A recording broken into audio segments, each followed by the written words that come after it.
ಏನಡಿ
श्रीनिधिं निधिमपारमर्थिनाम् अर्थितार्थपरिदानदीक्षितं सर्वभूतसुहृदं दयानिधिं देवराजमधिराजमाश्रये आकारत्रयसम्पन्नाम् अरविन्दनिवासिनीम् अशेषजगदीशित्रीं वन्दे वरदवल्लभाम् श्रीमत्यै विष्णुचित्तार्यमनोनन्दनहेतवे नन्दनन्दनसुन्दर्यै गोदायै नित्यमङ्गलम्। श्रीमन्महाभूतपुरे श्रीमत्केशवयज्वनः कान्तिमत्यां प्रसूताय यतिराजाय मङ्गलम्। सर्वगन्ध इति ख्यातश्रुत्यन्ते वेङ्कटेश्वरः यत्समर्पितमाल्यौघैः अनन्तार्याय मङ्गलम्। श्रीमते रम्यजामातृमुनीन्द्राय महात्मने श्रीरङ्गवासिने भूयात् नित्यश्रीः नित्यमङ्गलम्। பற்பலவாரியர் நற்கலைநாடப் பரமபரங்குருவாய் நற்பொருள் ஆயிரமாயிரமாய் அருள் நலனுடை நாதனுமாய் நற்புகழ் வேதியர் நான்மறைவாணர்கள் நாடொரும் போற்றி நிற்ப ஏற்பான் அண்ணங்கராரியன் மலரடி ஏத்துவன் ஏத்துவனே. அன்னப்பறவைகள் விளையாடும் வயல்களை உடைத்தான ஸ்ரீவில்லிபுத்தூரில் பெரியாழ்வார் பெத்தெடுத்த பெண் பிள்ளையாக ஆண்டாள் அவதரித்து திருப்பாவையாகிற பல்பதியத்தை, அதாவது பல பாசுரங்களை தன்னகத்தே கொண்டிருக்கிற பிரபந்தத்தை திருவரங்கநாதனுக்கு ஒரு பாமாலையாகச் சூட்டினாள் ஆண்டாள். வேதமனைத்துக்கும் வித்தாகும் கோததமிழான திருப்பாவையில் இன்றைய தினம் பெண்களை எழுப்புகிற கிரமத்தில் 4ஆம் பாசுரமாக அமைந்திருக்கிறது. மொத்தத்தில் 9வது பாசுரம். ஆனால் 6ஆம் பாட்டிலிருந்து 15ஆம் பாட்டு வரை முற்பட உணர்ந்தவர்கள் இன்னமும் உறங்கி கிடப்பவர்களை உணர்த்துவதாக இந்த நூலின் போக்கு அமைந்துள்ளது. அதில் இன்றைய தினம் எழுப்பப்படுகின்றவள் உபாய அத்தியவசாய நிஷ்டை உடையவள் அப்படின்னு சொல்லப்படுகிறாள். அத்தியவசாயம்னா ஒரு உறுதிப்பாடுன்னு அர்த்தம். நிஷ்டை அதை தமிழிலே நிட்டை அப்படின்னு சொல்லுவார்கள். நில நின்னவள் எந்த உறுதிப்பாட்டோடே நில நின்னவளாக இருக்கிறாள்னால் அருள் செய்பவன் பகவான் தான். அவன்தான் நம்ம நாடி வந்து அருள் செய்ய வேண்டும், அதற்கென்று நாம் ஏதும் செய்ய வேண்டியதில்லை அப்படிங்கிற உறுதிப்பாட்டோடே இருக்கிறவள். சீதா பிராட்டிய போல இருக்கிறவள்னு சொல்லலாம். லங்கையிலே சீதா பிராட்டி அவள் ராவணனாலே ஹிம்சிக்கப்பட்டாள், அரக்கியர்களாலே துன்புறுத்தப்பட்டாள். ராமனுடைய வருகைக்காக காத்திருந்தாள். அவள் எண்ணினாளாகில் ஒரு கணத்திலே லங்கையை விட்டு ராமனிடத்திலே சென்றிருக்க முடியும். ஆனால் அங்கனம் அவள் செய்யவில்லை. ஹனுமான் வந்தார். அவர் வாலிலே நெருப்பு வைக்கப்பட்டது. அவர் லங்கையை கொளுத்தினார். ஹனுமான் வாலிலே பற்ற வைக்கப்பட்டிருந்த நெருப்பை பார்த்து, இந்த நெருப்பு அணையக் கடவது என்று பிராட்டி சொன்னாள். அவள் சொன்னதுதான் தாமதம். நெருப்பு அணைஞ்சு போச்சு. நம்முடைய ஆச்சாரியர்கள் இங்கேதான் ஒரு முக்கியமான கருத்தை முன்வைக்கிறார்கள். வாலிலே வைக்கப்பட்டிருந்த நெருப்பு அணையக் கடவுதுன்னு சொன்னால் அது உடனடியாக நடக்கிறது. அப்படின்னா ராவணனை பார்த்து நீ எரிந்து நீராக கடவது, சாம்பலாக கடவது அப்படின்னு சொல்லி இருப்பாளேயாகில் அதுவும் தான் நடக்கும். ஆனால் அப்படி சொல்லவே இல்லை அவள். அவள் என்ன சொல்லுகிறாள்னால், ராமன் வர வேண்டும், லங்கையை அழித்து ராவணனை முடித்து என்னை அவர் கொள்வாரேயாகில் அது அவருக்கு சிறப்பாகும் அப்படின்னு முடிச்சுட்டார். என்னை அடைஞ்சா அவருக்கு லாபம்னு அவர் கருதுவாரேயாகில் என்னை அடைய கடவது. எந்த முயற்சியும் நான் செய்வதாக இல்லை, அவர்தான் முயற்சிகளை செய்ய வேண்டும். நான் சொத்தாக இருக்கிறேன், சொத்தை உடையவர் அவர். சொத்தை உடையவர்தான் சொத்தை பாதுகாப்பதற்கு முயற்சிகளை மேற்கொள்ள வேண்டுமே தவிர சொத்து ஒருபோதும் தன்னை பாதுகாத்து கொள்ள முயற்சிகளை செய்யாது. அப்படித்தான் உள்ளே கிடக்கிறவள் இன்றைய தினம் எழுப்பப்படுகின்ற பெண் பிள்ளை அவளும் இருக்கிறாள். வேண்டுமானால் பகவான் வரட்டும், அவர் வந்து என்னை பெற்று செல்லட்டும், நான் என்னதுக்காக அவனை நாடி போக வேண்டும் அப்படிங்கிற அந்த உயரிய நிஷ்டையோடே கூடியவள். தவிரவும் அந்த பெண் பிள்ளை இந்த கோபிகைகளுக்கு உறவு முறையிலே அமைந்திருக்கிற பெண் பிள்ளை. ஆச்சாரியர்கள் ரொம்ப அழகாக சொன்னா, ஆண்டாள் நாச்சியார் திருவாய்ப்பாடியிலே கோகுலத்திலே உறவு முறையில் அமைந்திருக்கிற ஆரேனும் ஒருவர் கிடைக்க மாட்டார்களா அப்படின்னு தேடுகிறாளாம். இப்போ நமக்கே கூட திருமலை திருப்பதியில் உறவினர் இருக்கிறார் அப்படின்னா எத்தனை சந்தோஷப்படுவோம். திருவரங்கத்தில் கோயிலுக்கு பக்கத்திலே உறவினர் இருக்கிறார் அப்படின்னா ஒரு பேரானந்தம் கிட்டும். அப்போ திருத்தலங்களிலே வசிப்பவர்கள் நமக்கு வேண்டப்பட்டவர்களாய் உறவினர்களாய் அப்படி அவர்கள் இருப்பார்களேயாகில் ஒரு உற்சவம் பெரிய உற்சவம் வந்ததுனால் அவர்களும் நம்மிடத்தில் வாஞ்சையோடு அழைக்கிறவர்களாக இருப்பார்களாயின் அங்கே போய் தங்கி பெருமாளை சேவிச்சுட்டு வர்றது அப்படின்னு ஆனந்தத்தோடு புறப்படுவோமே. அதை போலத்தான் ஆண்டாளுக்கு ஆசை. கண்ணன் வட மதுரையிலே பிறந்தான், கோகுலத்திலும் பிருந்தாவனத்திலுமாக வளர்ந்தான். அங்கே தனக்கு ஒரு உற்றார் உறவினர்னு சொல்லிக் கொள்ளும்படியாக ஆரேனும் இருந்திருக்கலாகாதோ அப்படிங்கிற அபிப்பிராயம் அவளுக்கு ஏற்படுகிறது. அந்த எண்ணம் அவளுக்கு இருக்கிறதுங்கிறதை இந்த பாசுரத்திலே அமைந்திருக்கிற ஒரு விழி மாமான் மகளேன்னு இருக்கு பாருங்கோ, அத்தை கொண்டு நாம் அறியலாம். அப்போ உறவின் மேன்மை சொல்லப்படுகிற பாசுரம், உறவுகளின் மேன்மைங்கிறது இந்த பாசுரத்தாலே சொல்லப்படுகிறது. ஆனால் சாஸ்திரங்களின்படி பார்த்தோம்னால் உறவுகளுக்கு ரொம்ப பெரிய ஏத்தம் கொடுக்கப்பட்டிருக்கவில்லை. என்ன, இதெல்லாமே தேக சம்பந்தம்னு சொல்லுகிறோம். இந்த உடலோடே வருகின்ற உறவுகள் இருக்கின்றனவே, இந்த உடலோடே போம் உறவுகள், வருவதும் உடலோடே போவதும் உடலோடே.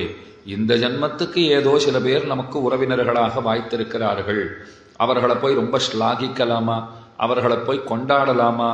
கொண்ட பெண்டிர் முதலானோர் நமக்கு பெரிய வியாதின்னு சொல்லி வச்சார். கொண்ட பெண்டிர் முதலானோர் அதாவது உத்தார் உறவினர்கள், அவர்களை போல பெரிய தடை இறை அனுபவத்திற்கு அவர்கள் பெரிய தடை என்று சொல்லப்பட்டது. அதனால் அவர்களை ரொம்ப பெரிதாக நாம் நம்முடைய ஆன்ம நன்மைக்கு உற்றவர்களாக கொள்ளுதல் கூடாது. சரி, சம்சார பந்தம், இவர் கணவர், இவர் மனைவி, பிள்ளைகள், தாய் தந்தை அப்படின்னு ஒரு சம்சார பந்தம் ஏற்பட்டிருக்கு. அந்த மரியாதைக்கு சேர நாம் நடந்து கொள்ளத்தான் போகிறோம். நம்மால் இயன்ற பணிவிடைகளை அனைவருக்கும் செய்யத்தான் போகிறோம். அது நடக்கட்டும். ஆனால் இதுதான் எல்லாம்னு நாம் நினைத்து கொள்ளவே கூடாது. இது எப்படின்னா, இப்போ எல்லாரையும் விட்டுடுன்னு சொல்கிறாளான்னா அடியோட மொத்த பேரையும் விட்டுட்டு வீட்டை விட்டு கிளம்பி வெளியில் வாங்கோ அப்படின்னு யாரையும் சொல்லலை. இதில் பற்றுதலை விடுதல்ங்கிறது ரொம்ப ரொம்ப முக்கியம். இப்போ உங்களுக்கு புரிகிற மாதிரி சொல்கிறேன். காஃபி சாப்பிட்ற பழக்கம் இருக்குது, சாப்பிட்டா தான் வேலையே ஓடும். அப்படி சில பேர் இருப்பா. அதெல்லாம் அதை சாப்பிடாத எங்கேயும் வரமாட்டேன், எனக்கு தலைவலி வந்துடும், அது சாப்பிட்டா தான் கொஞ்சம் தெம்பாக இருக்கும், காப்பி பருகி விட்டுத்தான் மேற்கொண்டு வண்டியே ஓடுங்கிற சில பேர். சில பேர் என்ன சொல்கிறா, காப்பி சாப்பிட்ற காப்பி அருந்துகிற பழக்கம் உண்டா அப்படின்னா நல்லா அருந்துவேன், ஆனால் கண்டிப்பாக வேணுங்கிற அபிப்பிராயம் எல்லாம் கிடையாது. கொடுத்தா வாங்கி குடிப்பேன், கொடுக்கலன்னா விசாரம் இல்லை, ஒரு நாள் கிடைக்கலன்னா கூட எனக்கு எந்த பிரச்சனையும் இல்லை. இந்த ரெண்டையும் கவனிச்சு பாருங்க. சில பேருக்கு இல்லைன்னா தலைவலி வந்துடுத்து பெரிய ஆகாத்தியம் பண்ணிடுவா. சில பேர் என்ன சொல்றா, இருந்தா கொடுங்கோ, இல்லைனாலும் பரவாயில்ல, ஒன்றும் பிரச்சனை கிடையாது, எனக்கு குடித்தே ஆக வேண்டுங்கிற நிர்பந்தம் இல்லை. அப்படி சில பேர் சொல்லுகிறார்கள். இதைத்தான் நாம இங்கே போதிக்கிறோம். என்னன்னா, எல்லோரோடும் வாழுங்கள், நியாயமாக அனுபவிக்கத்தக்க எல்லா சௌகரியங்களையும் கண்டிப்பாக அனுபவியுங்கள், ஆனால் அவைகளுக்கு பின்னே பித்தராகி போகாதீர்கள். அவ்வளவுதான் விஷயம். அதனால இந்த அட்டாச்மெண்ட்னு சொல்ற பாருங்க, அது அளவாக இருக்க வேண்டும்.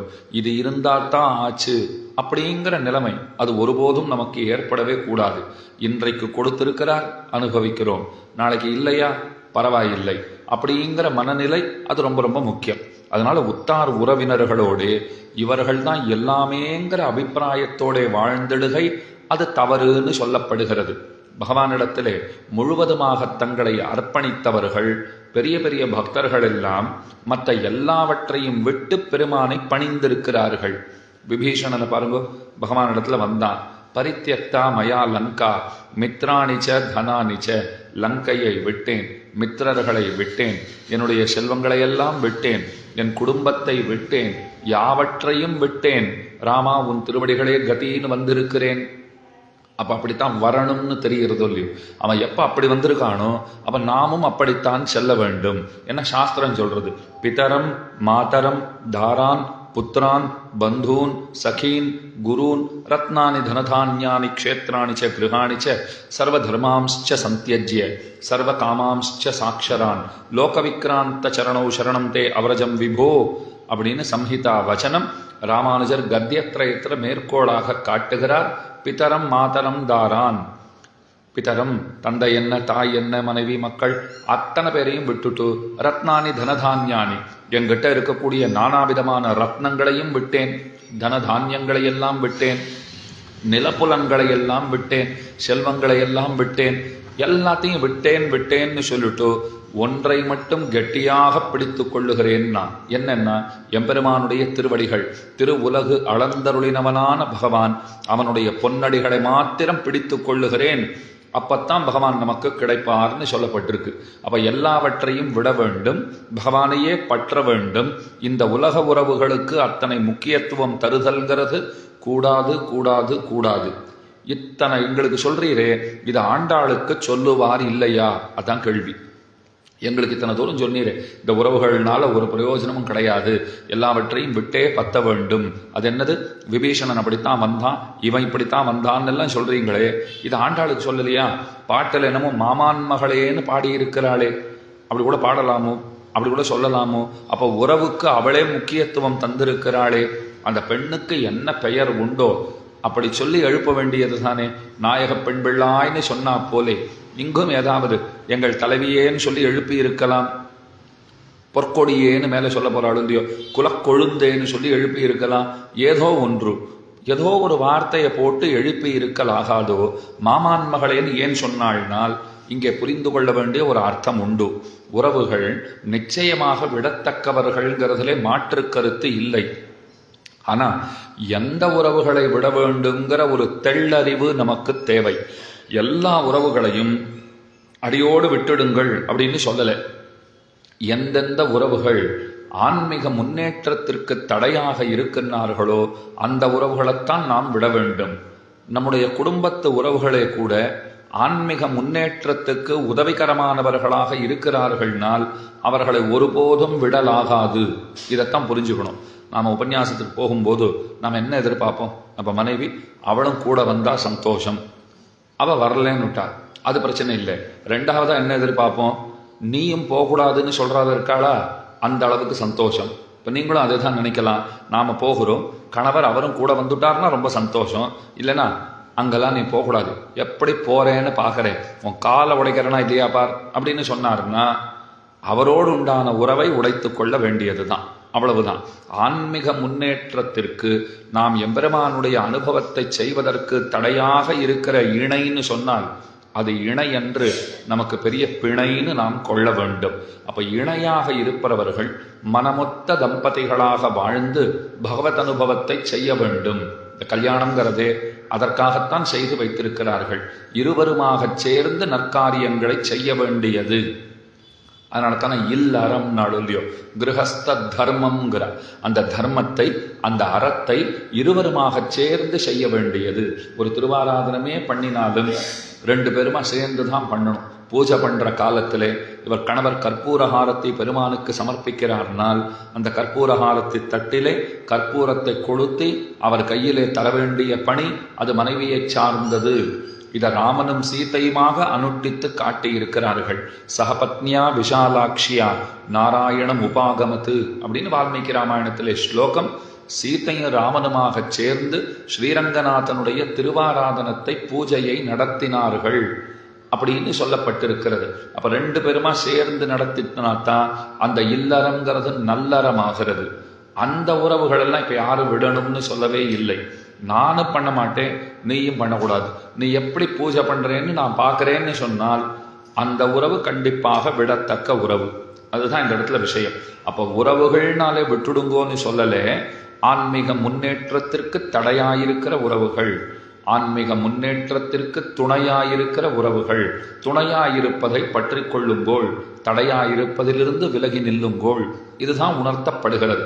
அதனால இன்றைக்கு எழுப்பப்படுகின்ற பெண் பிள்ளை இவர்களுக்கு உறவு முறையிலே மாமான் மகளாக அமைந்திருக்கிறவள் ஆன்மீக உறவிற்கு தடையாக இருப்பவள் அல்லள், துணையாக இருப்பவள்.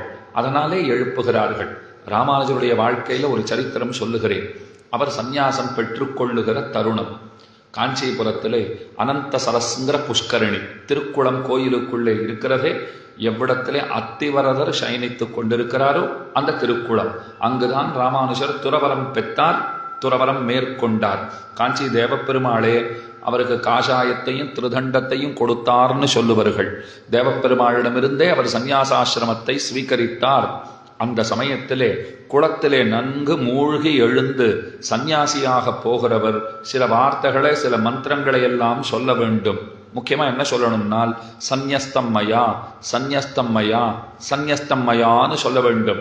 எல்லாவற்றையும் விட்டேன், சந்நியாசி முன்புள்ளவத்தை விடுமா போலேன்னு சொல்லுவார்கள்.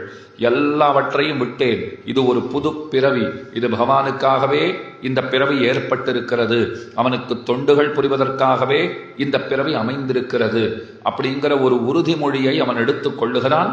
சந்நியாசியாக ஆகிறவன் அப்ப எல்லாவற்றையும் விட்டேன்னு சொல்லணும் இல்லையோ. ராமானுஜர் சொன்னார், எல்லாவற்றையும் விட்டேன் தாசரதியை தவிரன்னார். யாரது தாசரதி அப்படின்னு எல்லாம் பார்க்கிறார்.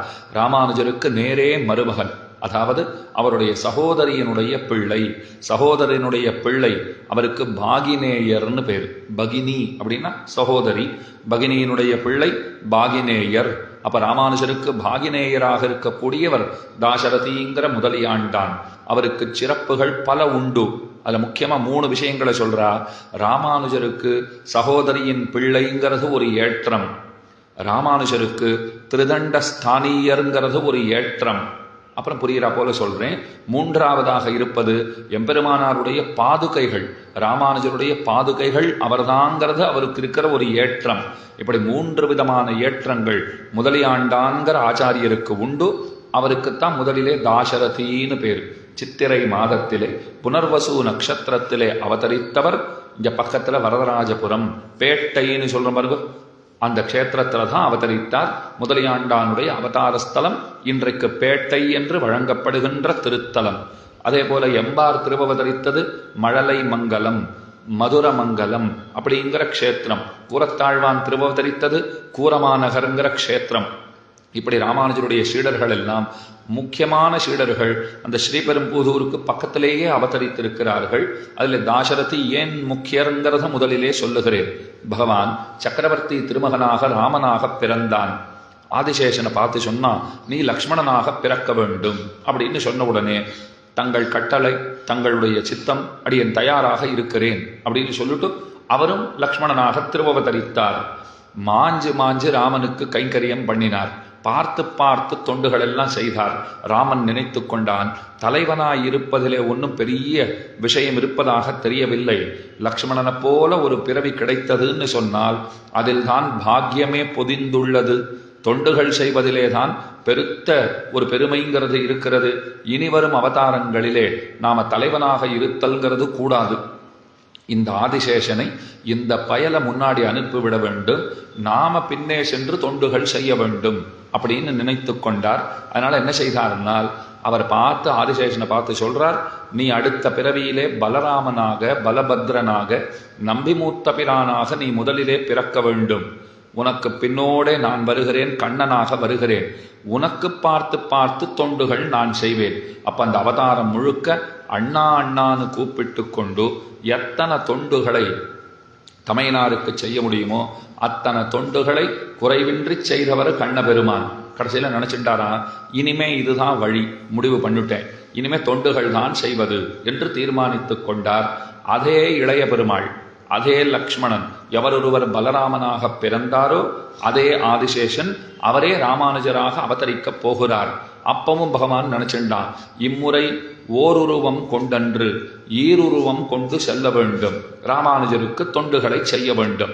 அதனால் அந்த ராமபிரானே 2 வடிவம் கொண்டான்னு சொல்லுவார்கள். ஒன்று முதலியாண்டானாகவும் மற்றொன்று கூரத்தாழ்வானாகவும் தன்னை ஆக்கிக் கொண்டு ராமானுஜருக்கு தொண்டுகளை செய்தான் என்று சம்பிரதாயம் வல்ல பெரியவர்கள் சொல்லுவார்கள்.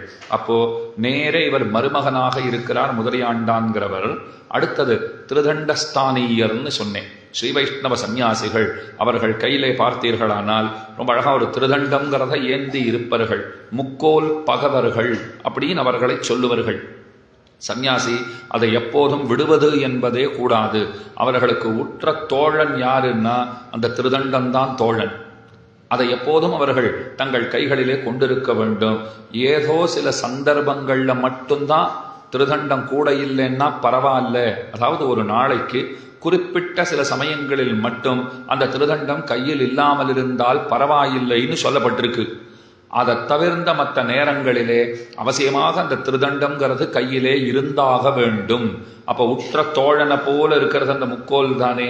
அந்த முக்கோலாக ராமானுஜர் கைகளிலே விளங்குகின்ற முக்கோல் யாருன்னா முதலியாண்டான பார்த்தா அந்த முக்கோலை பார்க்க வேண்டாம், அந்த முக்கோலை பார்த்துட்டா முதலியாண்டானை பார்க்க வேண்டாம். அந்த முக்கோலே முதலியாண்டானாக நிற்கிறது அப்படின்னு சொல்லும்படியான வைபவம் இதை ராமானுஜரே வெளிப்படுத்தினார். திருக்கோட்டியூர் நம்பிகளிடத்திலே 18 பரியாயம் 18 தடவை நடந்தார் மந்திரார்த்தங்களை பெறணும்னுட்டு. கடைசியில் அவர் என்ன சொன்னார், நீர் வரும்போது தனியாக வாரும்னார். 17 தடவை. அப்புறம் பார்க்கலாம், இப்ப பார்க்கலாம், இன்னொரு சமயம் வரட்டும், இன்னும் காலம் கனியலை, இப்ப நேரம் நன்னால, என்னென்னமோ சொல்லிட்டு இருந்தார். கடைசியில 18வது தடவை நீர் மட்டும் தனியாக வாரும் அப்படின்னு சொல்லப்பட்டது. இவர் தனியாத்தான போகணும். கூட குரத்தாழ்வானையும் அழைத்து கொண்டார், முதலியாண்டானையும் அழைத்து கொண்டார்.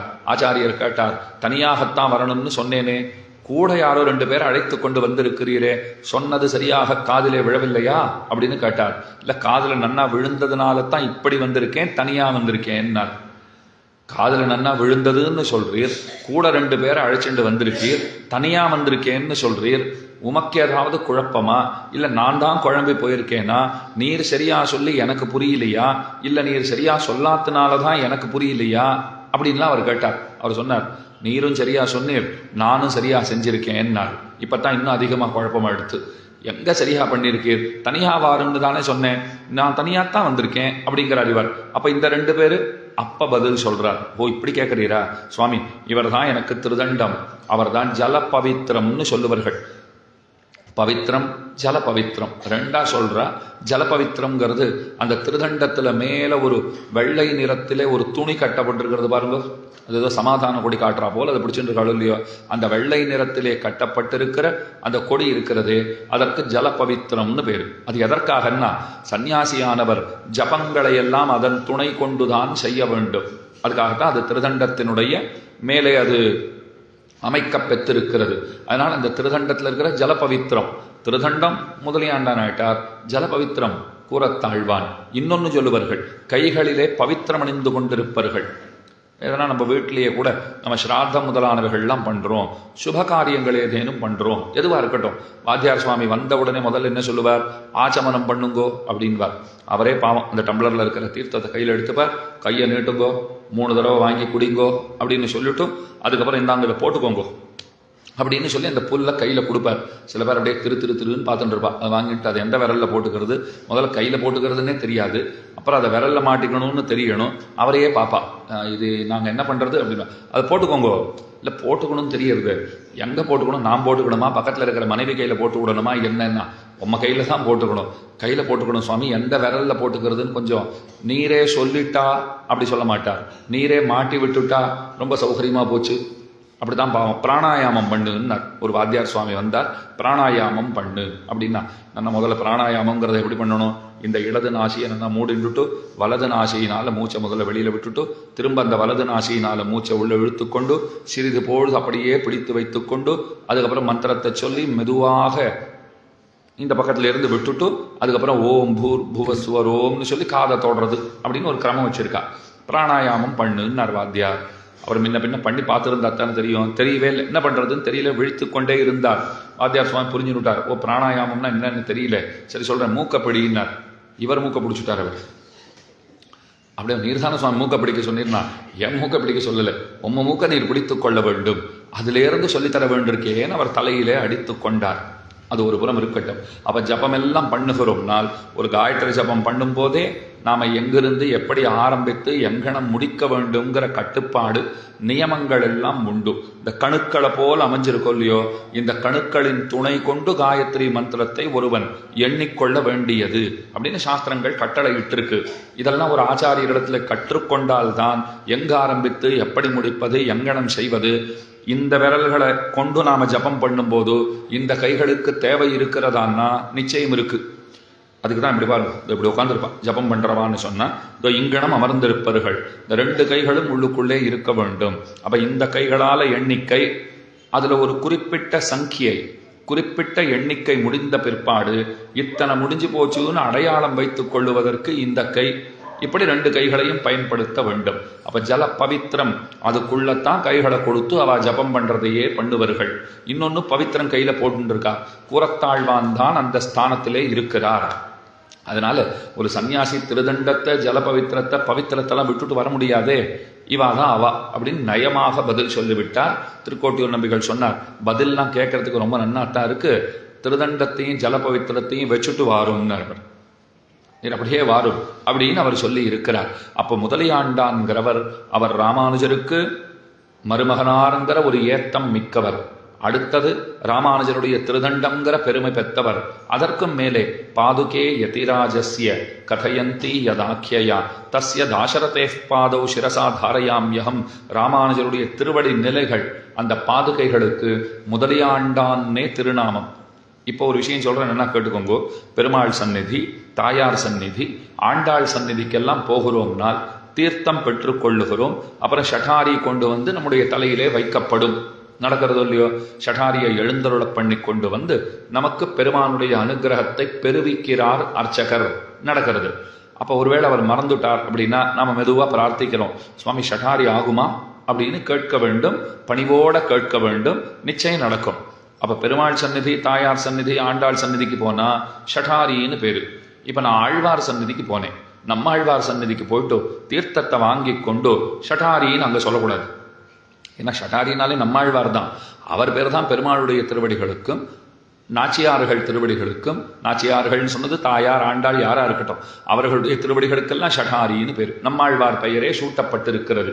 இப்ப ஆழ்வார் சந்நிதிக்கு போயிட்டு அவருடைய பாதுகைகளுக்கு அவர் பேரையே வச்சுடுவாளா? வைக்க மாட்டா. அவரிடத்துல மதுர கவி ஆழ்வார்னு சீடர் உண்டு. முதல்ல மதுர கவிகள்ங்கிறது தான் பெயராக இருந்தது. நம்மாழ்வாருடைய திருவடி நிலைகளுக்கு மதுர கவிகள் அப்படின்னு முதலிலே பெயர். அந்த பெயர் ஒரு 1000 ஆண்டுகளுக்கு முன்பு மாறிப்போனது. ராமானுஜர் ஆழ்வார் திருநகரிக்கு போனார். நம்மாழ்வாருடைய அவதார ஸ்தலம், ஆழ்வார் திருவவதரித்த ஊர், அந்த ஊருக்கு போனார்.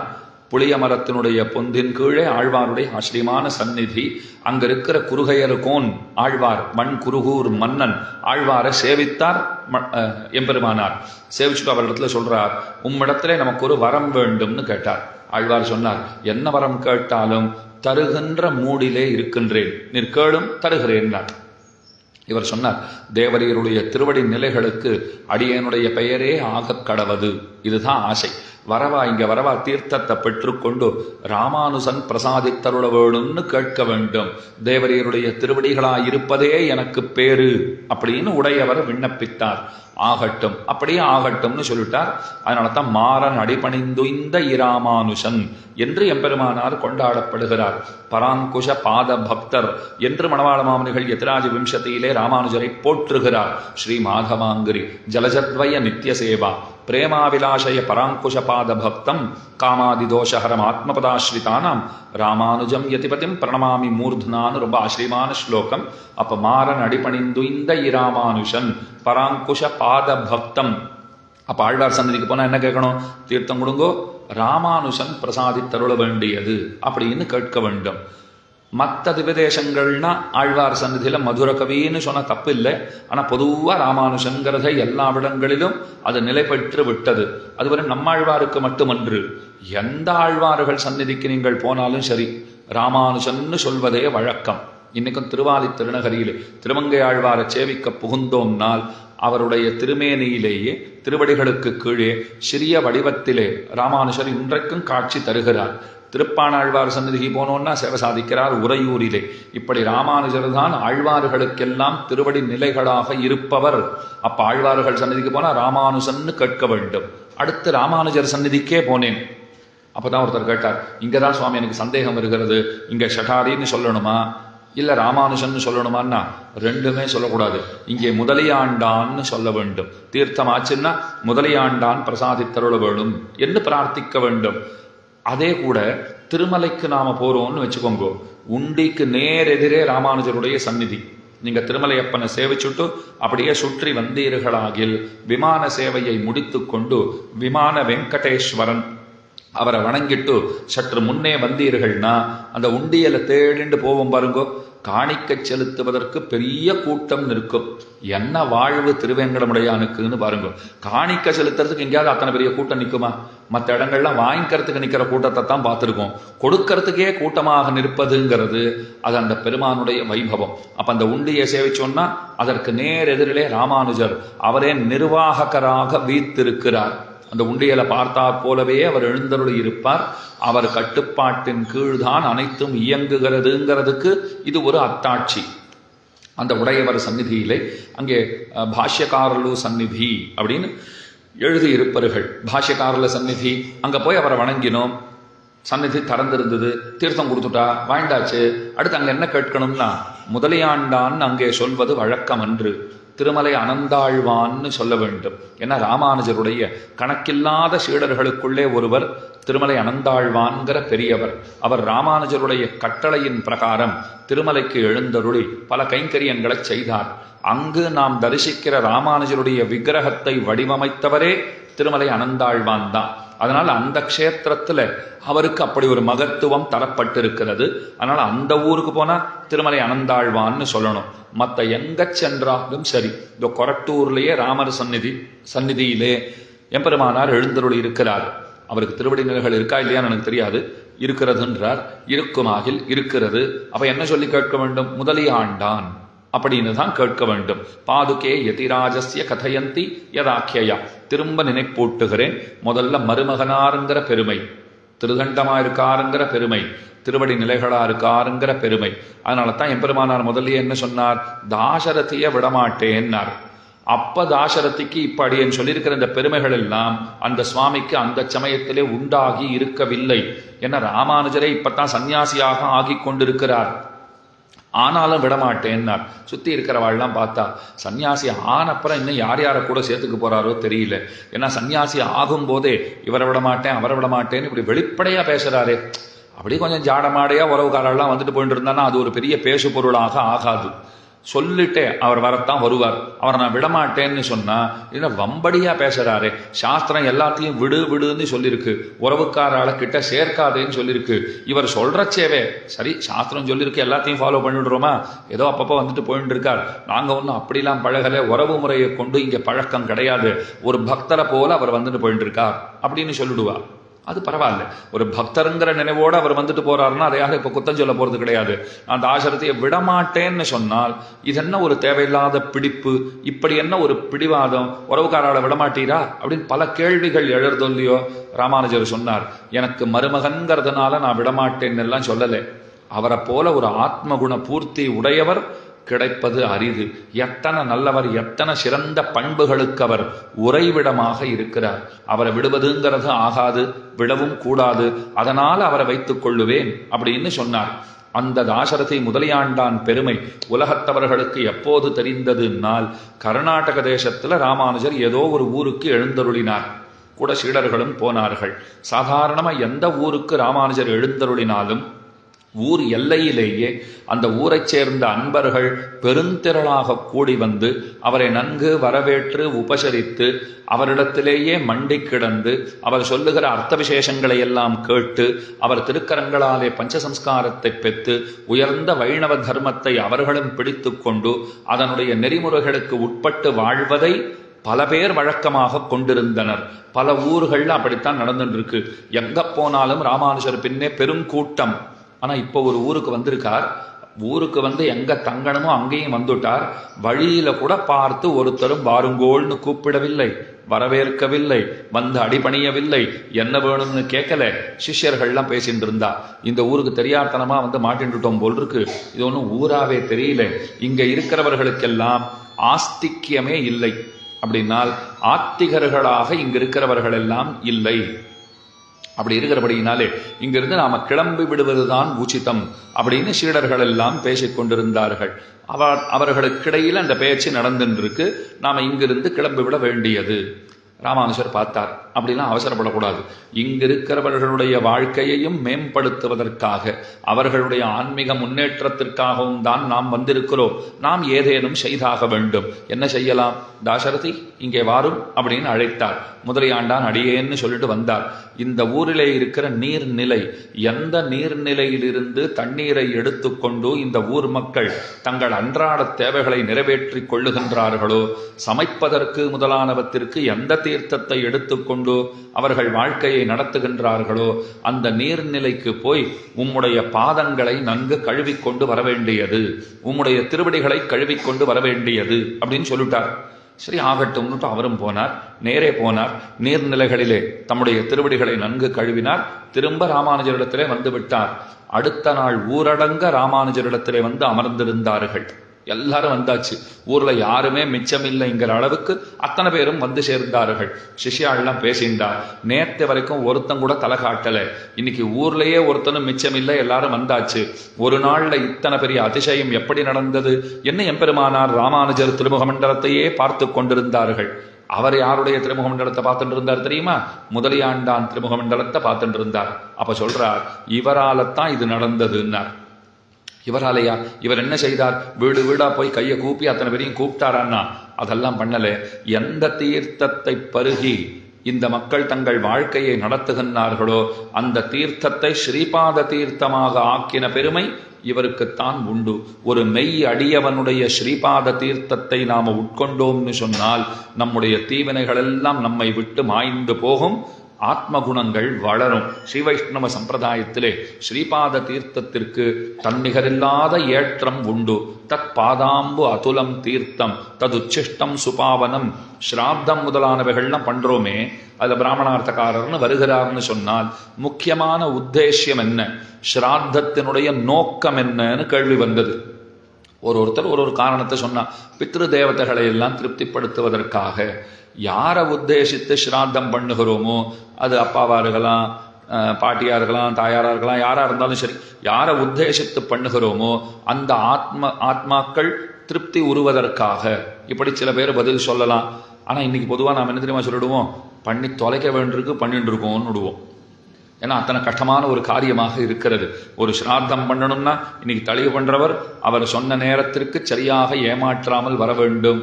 வாத்தியார் சுவாமி அவர் ஏமாற்றாமல் வர வேண்டும். பிராமணார்த்தக்காரர் அவர் திடீர்னு என்னமோ எனக்கு உடம்பு முடியல வர முடியலன்னு சொல்லிடக்கூடாது. இதெல்லாம் ரொம்ப முக்கியம். கர்த்தா அவரும் முடியாதுன்னு சொல்லக்கூடாது. அதுவும் இப்ப தேவையா இருக்கு. பண்றவர் இருக்கார் பாருங்க. ஒரு இடத்துல அந்த வேடிக்கை நடந்தது. அடியனுங்கோ வடதேசத்துல இருந்தேன். கூட தளிகை பண்றவர் ஒருத்தர் வந்திருந்தார். அடியன் என்னன்னா பார்த்துட்டு இருந்தார். ஆனா திடீர்னு ஒரு நாள் காத்தால போன் எடுத்துட்டு பேரிரைச்சலோட யாரையோ பார்த்து கத்துட்டு இருந்தார். இப்படி பண்ணா எப்படி சுவாமி, எல்லா ஏற்பாடும் பண்ணி வச்சுட்டேன், இப்ப திடீர்னு இப்படி சொன்னா எப்படி சுவாமின்னு கத்துட்டு இருந்தார். அடியன் ஒன்றும் கேட்டுக்கல. கொஞ்ச நாள் ஆச்சு. அவர் சாந்தரான பிற்பாடு, ஏன் சுவாமி கார்த்தால ஏதோ போன்ல ரொம்ப ஆவேசமா கத்துட்டு இருந்தீரே, தீப்பொறி பறக்க வச்சனங்கள்லாம் அப்படியே தெரிச்சுதே, என்ன பிரச்சனைன்னு கேட்டேன்.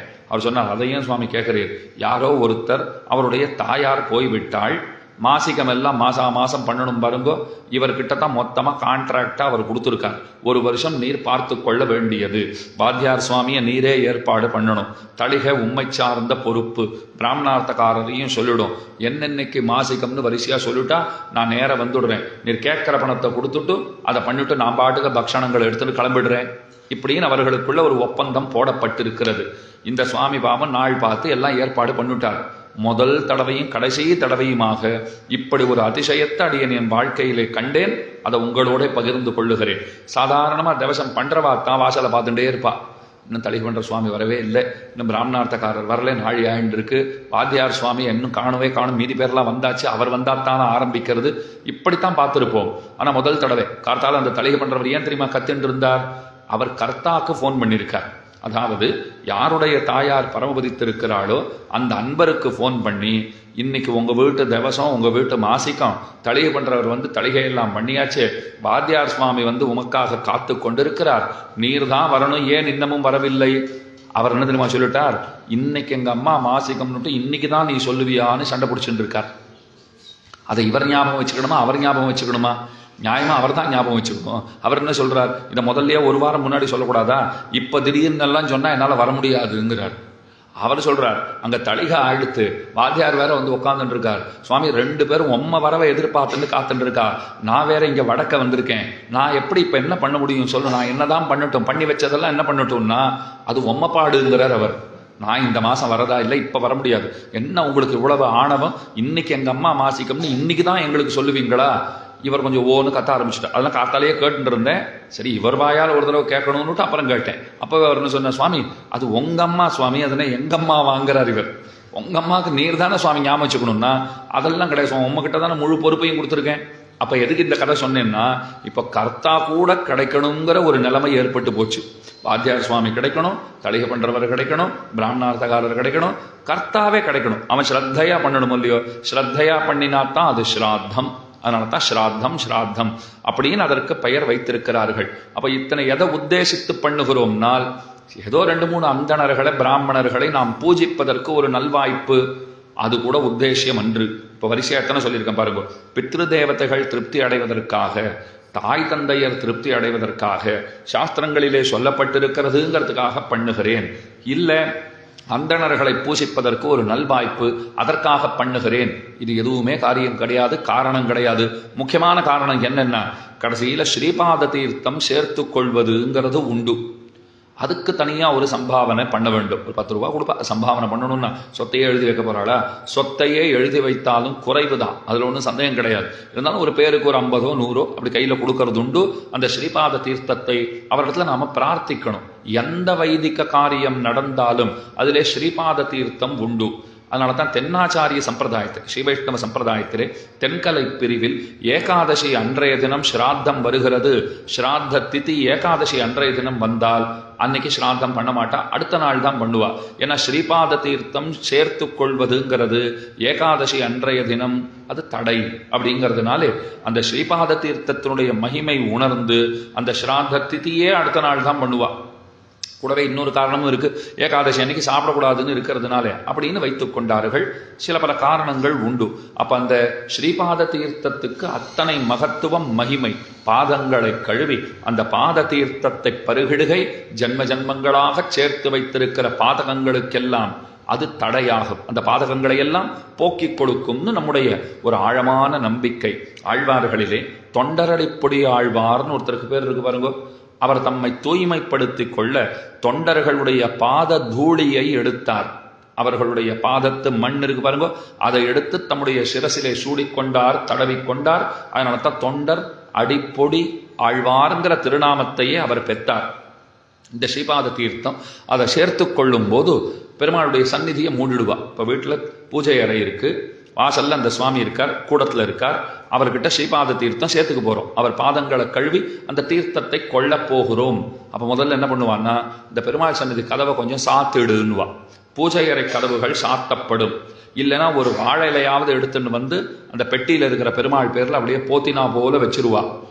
ஏன்னா இவருக்கு தர்ம சங்கடமா இருக்கும். யார் இடத்துல நாம சேர்த்து கொள்ளுகிறோமோ அவர் கண்ணெதிர பெருமாள் இருந்தாருன்னு வச்சுக்கோங்க, அவர் என்ன சொல்லுவார், அவன் பார்த்துட்டே இருக்கான், நான் என்ன அவனை விட பெரிய மனுஷனா, என் பாதங்களை அவனுக்கு முன்பாக கழுவி நீங்கள் கொள்ளுவதுங்கிறது எனக்கு ரொம்ப லஜ்ஜையா இருக்கு அப்படின்னு இவர் ஃபீல் பண்ணுவாரோ இல்லையோ. அதுக்காக சரி சுவாமி அந்த பிரச்சனையே வேண்டாம், உமக்காக அந்த பெருமாளை இப்போ பார்க்காதபடி நாங்கள் பண்ணிவிடுறோம் அப்படின்னுட்டு அவர் எங்கும் நிறைந்திருக்கிறாருங்கிறது விஷயம் வேற. இருந்தாலும் பிரத்யட்சமா பெருமாள் கண்ணுக்கு தெரிகிறாரோ இல்லையோ, அங்கே போய் அவரை போய் மூடிட்டு வந்துருவா, திருக்காபிஷாத்துட்டு வந்துருவா. அடியன் யோசனை பண்ணி பார்த்தேன், இது இவர் லஜ்ஜப்படுறாருங்கிறதுக்காக மட்டும் அப்படி பண்ணலை. அவர் பார்த்தாருன்னு வச்சுக்கோங்க, எனக்கும் வேணும்னு அவரும் வந்துருவார். அதனால் அவரை பாராதபடிக்கு தடுத்து வைத்திருக்கிறோம். அவர் பார்த்தால் அவருக்கும் ஆசை ஏற்படும். அப்பத்தான் இன்னமும் இவருக்கு கொஞ்சம் டென்ஷன் அதிகமாகிடும். ஐயோ பகவானே வந்து கேட்கிறாரு, இப்போ என்ன பண்றது, இது பெரிய அநியாயம் இல்லையான்னு இவர் துடிச்சிட போறாரே, அதனால அவருக்கு தெரியாதபடிக்கு சேர்த்து கொள்ளுகிறோம்னு சொல்ல வேண்டும். இன்னொரு உண்மை சொல்றேன், நீங்கள் பெருமாள் தீர்த்தம் பெற்றுக்கொள்ளும் போது அதற்கு முன்போ பின்போ விழுந்து வணங்கியாக வேண்டும்ங்கிற நிர்பந்தம் இல்லை. சேவிக்கிறோம், ஒரு தடவை அப்படி சேவிச்சுட்டு தீர்த்தத்தை வாங்கி கொள்ளுகிறோம். அதே ஸ்ரீபாத தீர்த்தம் பெற்றுக்கொள்கிறோம்னு சொன்னால் முன்பும் விழுந்து நமஸ்கரிக்க வேண்டும், பின்பும் விழுந்து நமஸ்கரிக்க வேண்டும். இந்த ஏத்தம் பெருமானுடைய திருவடி தீர்த்தத்துக்கே இல்லை, பாகவதர்களுடைய திருவடி தீர்த்தத்துக்கு தான் இருக்கிறது. அதனால் முதலியாண்டான் சுவாமி அவர் போய் தம்முடைய திருவடிகளை ஒரு நீர்நிலையிலே கழுவினார். அந்த தீர்த்தத்தை ஊர் மக்கள் பருகினார்கள். அத்தனை பேருமாக எம்பெருமானாருடைய திருவடிகளிலே வந்து ஆசிரயித்தார்கள். அதனால தான் உடையவர் தாசரதிய விடமாட்டேன்னு சொன்னார். உறவு முக்கியம் என்று தேறுகிறது. அதனால தான் மாமான் மகளேன் ஆண்டாளும் பாடியிருக்கிறாள். இந்த பாட்டு முதல்ல தூமணி மாடத்து சுற்றும் விளக்கெரிய தூபம் கமலத் துயிலனமேல் கண்வளரும் மாமான் மகளே மணிக்கதவம் தாழ்த்திரவாய் மாமீர் அவளை எழுப்பீரோ உன் மகள்தான் ஊமையோ அன்றி செவிடோ அனந்தலோ ஏமப்பெருந்துயில் மந்திரப்பட்டாளோ மாமாயன் மாதவன் வைகுந்த நின்னன்னு நாமம் பலவும் நவின்னேலோர் எம்பாவாய் தூமணி மாடத்து சுற்றும் விளக்கெரிய. நேற்றுக்கு கோது கலமுடைய பாவை உணர்த்தப்பட்டாள். கண்ணனுடைய அன்பை சம்பாதித்திருக்கிறவளான பெண் பிள்ளை கிருஷ்ண வல்லபா, கிருஷ்ண வல்லபை அவள் உணர்த்தப்பட்டாள். அப்போ ஒரு கேள்வி கேட்டா, வெளியில இருக்கிறவாளை பார்த்துட்டு, பல லட்சம் பெண்கள் நாம், ஆனா வந்திருக்கிறவா சில 1000 பேர்கள் தான் தெரியறா, மீதி பேரெல்லாம் எங்கே அப்படின்னு கேட்டா. அது ஆங்கிலத்தில் இப்படி சொல்லலாம். அவ எப்படி கேட்டா, வி ஆர் டூ மெனின்னா, நம்ம நிறைய பேர் இருக்கோம், ஆனா இங்க வந்திருக்கிறவாளை பார்த்தா ஏதோ சில 1000 பேர்கள் தான் வந்திருக்கா. அதுக்கு வெளியில இருக்கிறவா என்ன பதில் சொன்னா, மிக்குள்ள பிள்ளைகளும் போவான் போகின்னாரை போகாமல் காத்து, எல்லாரும் வந்தாச்சுமா, நீ வரலன்னு தெரியல கிளம்பி போயிட்டா. அதுவும் இவளுக்கு குத்தமாத்தான் பட்டுது. அப்படின்னா நான் வரலன்னா பரவாயில்லையான்னு கேட்டா. அப்படின்னா நான் வந்தேனா வரலையான்னு கூட பார்க்கல, தாங்கள் உண்டு தங்கள் வேலை உண்டு அப்படின்னு மற்ற பெண்மணிகள் கிளம்பி விட்டார்கள்னால் நான் வரதை பத்தியோ வராத பத்தியோ கவலை இல்லைன்னு தானே தேறுகிறது. என்னை பத்தி அவர்களுக்கு நினைப்பே இல்லை போலும். அப்புறம் நான் ஏன் வரணும்னு கேட்டா. அதுக்கு வெளியில இருக்கிறவா என்ன சொன்னா, ஐயோ நீயே சொன்னியே வி ஆர் டூ மெனின்னு சொன்னியோ இல்லையோ, நிறைய பேர் இருக்கும், யார் வந்தா யார் வரலன்னு எப்படி தெரியும், பாதி தூரம் போனப்பறம் தான் நீ வரலங்கிறது தெரிஞ்சுது, அதனால எல்லாம் என்ன பண்ணிவிட்டா, அங்கேயே நின்றுட்டா, அவ வரட்டும் அப்பதான் போவோம் அப்படின்னு நிற்கிறார்கள். அப்ப நேத்தைக்கே இந்த டூ மெனிங்கிற பிரச்சனை இருந்தது இல்லையோ, இன்னைக்கு பாட்டே தூமணின்னு வச்சுட்டா. ஆரம்பிக்கிறச்சவே என்ன சொல்லிட்டா, நாம எல்லாரும் வந்தாச்சு இந்த இடத்துல. அப்ப அந்த தூமணின்னு தமிழிலே கொண்டால் தூய்மையான மணிகளாலே சமைக்கப்பட்ட வீடு, அதைத்தான் தூமணி மாடம்னு சொல்லுகிறார்கள். இப்ப ஆங்கிலம் டூ மெனின்னு எடுத்துட்டா நாம எல்லாரும் வந்தாச்சு அப்படின்னு முதல்லயே அறிவிச்சு விடுறா. என்ன நேத்து பாட்டுல அந்த பிரச்சனை வந்ததுனாலேன்னு வச்சுக்கோங்க. தூமணி மாடத்து, தூய்மையான மணிகளை கொண்டு இழைக்கப்பட்டிருக்கிற சமைக்கப்பட்டிருக்கிற திருமாளிகை. இந்த இடத்துல ஒரு ஆச்சரியமான ஒரு ஐதிஹ்யம், அதாவது ஒரு விஷயம் சொல்லுவார்கள். பிள்ளை ஆழ்வானுடைய ஒரு வார்த்தையை சொல்லுவார்கள். என்ன அப்படின்னால், ஒருவனுடைய ஹிதாம்சத்துக்கு ஒரு ஸ்ரீ வைஷ்ணவனுடைய கிரக யாத்திரையை அனுசந்திக்க அமையும். அர்த்தம் சொல்றேன். என்ன அர்த்தம் அப்படின்னா, நமக்கு ஏதாவது நாம நன்மை செய்து கொள்ள வேண்டும், ஆன்மாவினுடைய நன்மையை நாம பாரிக்கிறோம்னு சொன்னால் நாம் என்ன பண்ணணும்? ஒரு மெய் அடியவனுடைய வீட்டையே அண்டை கொண்டு புகழாக கொண்டு அங்கேயே வாழ்ந்திருக்க வேண்டும். அப்படின்னா உடனே பெட்டி படுக்கையெல்லாம் எடுத்துட்டு ஒரு சுவாமி ஆத்துக்கு போயிட்டு, சுவாமி உபன்யாசகர் இன்னைக்கு தான் சொன்னார், நாம நன்னா இருக்கணும், நம்ம ஆன்மாவிற்கு நன்மை உண்டாக வேண்டும்னு சொன்னா ஒரு மெய்யடியவர் வீட்டில் போய் தங்கணும்னு சொல்லியிருக்கார், என் ரூம் எங்க இருக்குங்க அப்படின்னு போய் கேட்டுறக்கூடாது. பொட்டி எடுத்துட்டு போய் என் ரூம் எங்க இருக்கு, அங்க இருந்து அந்த காஃபி டீ டிஃபன் சாப்பாடு எல்லாம் நீங்க ரூமுக்கே அனுப்பிச்சிருங்கோ அப்படின்னா அவர் என்ன தேடின்னு வந்துடுவார்? வீட்டின் உரிமையாளர். இந்த மாதிரி சொல்லி அனுப்பிச்சது யாரு அப்படின்னு வந்துடுவார். அந்த மாதிரி போய் இருக்க சொல்லலை. இப்போ அவர் சோறு போட்டா தின்பது, போடலைன்னா ஏன் போடலைன்னு கேட்பது கிடையாது. அவர் எங்க சொல்றாரோ அங்கே தங்குவது, எப்படி இருக்க சொல்லுகிறாரோ அப்படி இருப்பது. தலையணையும் போர்வையும் கொடுத்தாரா சந்தோஷம், ஒரு நாள் மறந்து போயிட்டாரா சந்தோஷம். எந்த நிலைமையிலே வைத்தாலும் அந்த நிலைமையிலே இருப்பதற்கு நாம் தயாராக இருத்தல், அது முக்கியம். அந்த மாதிரி ஒரு ஸ்ரீ வைஷ்ணவர் இல்லத்திலே போய் நாம் இருக்க வேண்டும். அந்த வீட்டிற்குரிய பணிகள் கைங்கரியங்களை எல்லாம் செய்ய வேண்டும். நம்ம வாழ்வையே அங்கே அர்ப்பணித்திருத்தல்னு சொல்ற பாருங்க, அது எல்லாருக்கும் நிலமன்று. ஆசை இருந்தாலும் எல்லாருக்கும் அந்த பாக்கியம் கிடைச்சிடுமான்னா அது சில பேருக்கு கிடைக்கிறது, பல பேருக்கு கிடைக்கிறது இல்லை அப்படின்னு இருக்கிற நிலைமை. அதைத்தான் பிள்ளை ஆழ்வான் சொன்னார். ஹிதாம்சத்துக்கு, நம்முடைய இதத்திற்கு ஒரு ஸ்ரீ வைஷ்ணவனுடைய கிரக யாத்திரையை அனுசந்திக்க அமையும். போலன்னா கூட பரவாயில்ல, போகணுங்கிற ஆசையாவது வைத்துக் கொள்ளுங்கிறார். ஏன்னா அந்த பாக்கியம் எல்லாருக்கும் கிடைச்சுடாது. இல்லைன்னா கூட அப்படி இருந்தா எவ்வளோ நன்னா இருக்கும், அந்த எண்ணமே போருங்கிறார்.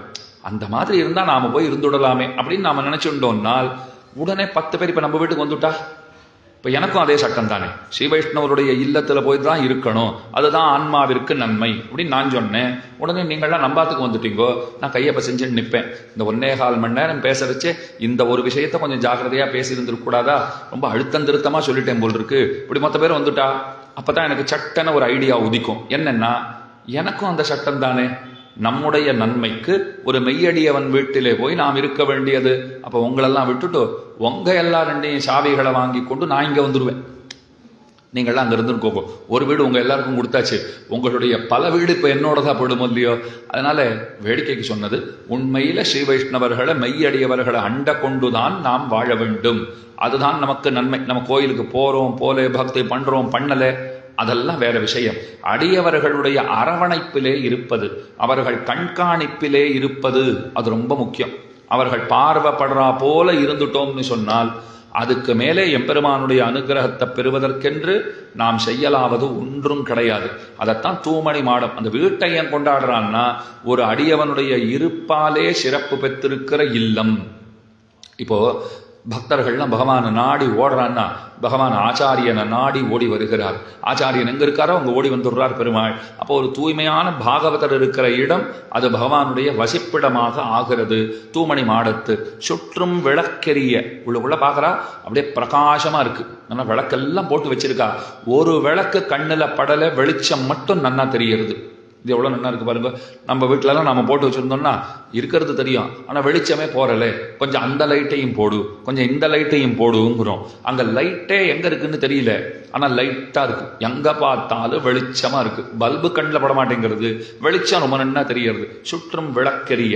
இந்த பெண்களுடைய அபிப்பிராயம் என்னன்னா, கண்ணனை விட்டு பிரிந்து எங்கள் மனமெல்லாம் இருண்டு கிடக்க உனக்கு வீட்டில் நல்லா தூய்மையான மணிகளாலே சமைக்கப்பட்ட வீட்டிலே நான் விளக்கு போட்டு அனுபவம் பண்ணிட்டு இருக்க. நீ சுற்றம் விளக்கெரிய தூபம் கமழ. இன்னொருத்தி சொன்னா, வாசனை என்ன கமகமகமன்னு வருது பாத்தியா, ஆனா புகையே கண்ணுக்கு படலை. நம்ம வீட்டில் ஊதுவத்தி கொளுத்தி வச்சோம்னா புகை நன்னா தெரியறது, வாசனை தேடினாலும் கிடைக்கிறது இல்லை. தூபம் கமழ துயில் அணமேல் கண் வளரும். நல்லா படுக்கையில படுத்துட்டு இருக்கா. படுக்கையில படுத்துட்டு இருக்கிறத பார்த்தா இவர்களுக்கு வயிறெல்லாம் எரிகிறது. இவா சொல்றா, மென்மலர் பள்ளி எங்களுக்கெல்லாம் வெம்பள்ளியாக இருக்கிறது. தரையில படுத்தாலே சொல்றது, கண்ணனை விட்டு பிரிந்திருக்கிற அந்த விரக தாபத்தாலே நாங்கள் துவண்டிருக்கிறோம். தரையிலேயே எங்களால படுத்துக்க முடியல, நீ நல்லா படுக்க போண்டு படுத்துக்கொண்டு கண்ணனை அனுபவித்துக் கொண்டிருக்கிறாய். அதனால தூபம் கமல துயிலனமேல் கண்வளரும் மாமான் மகளே மணிக்கதவம் தாழ்த்திரவாய், எங்களுக்கு உறவு முறையாக அமைந்திருக்கிற பெண் பிள்ளையே மணிக்கதவம் தாழ்த்திரவாய். இந்த வீட்டு கதவை கூட எப்படி திறக்கிறதுன்னு எங்களுக்கு தெரியல. சில இடங்களுக்கு போனால் நமக்கு அப்படி தான் பிரச்சனை ஆகும். நம்மக்கிட்ட சாவியை கொடுத்துட்டு போயிடுவா. யாரோ ஒரு உறவினர் வீட்டுக்கு போனோம், நம்ம பேரில் ரொம்ப நம்பிக்கை வச்சுருந்தா என்ன சொல்லிட்டா, நாங்கள் எங்கேயோ வெளியில் போக வேண்டியிருக்கு, நீ கிளம்புறச்ச நீயே பூட்டிக்கோ, சாவி உன்கிட்டயே இருக்கட்டும், எங்ககிட்ட ஒரு சாவி இருக்குது அப்படின்னுட்டு கிளம்பி போயிடுறா. அது நம்ம பார்த்துட்டு இந்த மாதிரி கதவெல்லாம் நான் பார்த்ததே கிடையாது, இதை முதல்ல எப்படி பூட்டுறதுன்னு சொல்லுங்க. எங்களுக்கு தெரிஞ்சதெல்லாம் ஒரு பூட்டு, அது மேலே இப்படி ஒரு கொக்கி போட்டா போல அதை அப்படி அழுத்தி அப்படி திருப்பினா பூட்டுறது, இப்படி திருப்பினா திறக்கிறது, அதுதான் தெரியும். உடனே அவள் சொல்லி கொடுத்தா, இது நீ ஒன்றும் பண்ண வேண்டாம், இப்படி டிடுக்குன்னு இப்படி ஒரு தடவை பண்ணு, அப்புறம் டிடுக்குன்னு அந்த பக்கம் ஒரு தடவை திருப்பு, அப்புறம் இப்படி நடுவில் வச்சேன்னா ஒரு டிடுக்குன்னு கேட்கும். நான் திரும்ப கட்டினேன், இப்படி டிடுக் அவ்வளோதானே அப்படின்னு. அதே ஒரு 4 தடவை சொல்லி பார்த்துட்டேன். அவளும் கிளம்பி போயிட்டா. அதுக்கப்புறம் அந்த டிடுக்கெல்லாம் பண்ணி பார்த்தேன், ஒன்றுமே நடக்கலை, வேலையே ஆகலை. ஃபோன் பண்ணால் அவள் திரும்ப அதே தான் சொல்கிறான். முதல்ல இப்படி ஒரு டிடுக், அப்படி ஒரு டிடுக், நடுவில் வச்சு ஒரு டிடுக்குன்னா நான் திடுக்கிட்டு போயிட்டேன். இது என்ன இப்படின்னு சொன்னால் என்னன்னு புரியலையே, எத்தனை பண்ணாலும் வரலையேன்னு பார்த்தேன். கடைசியில் கதவை நான் பூட்டிட்டு போயிருக்கேன். எனக்கு முன்னே அவள் வந்த உடனே எனக்கு ஃபோனை போட்டுட்டா, கதவை பூட்டாமலே போயிருக்கியேன்னா.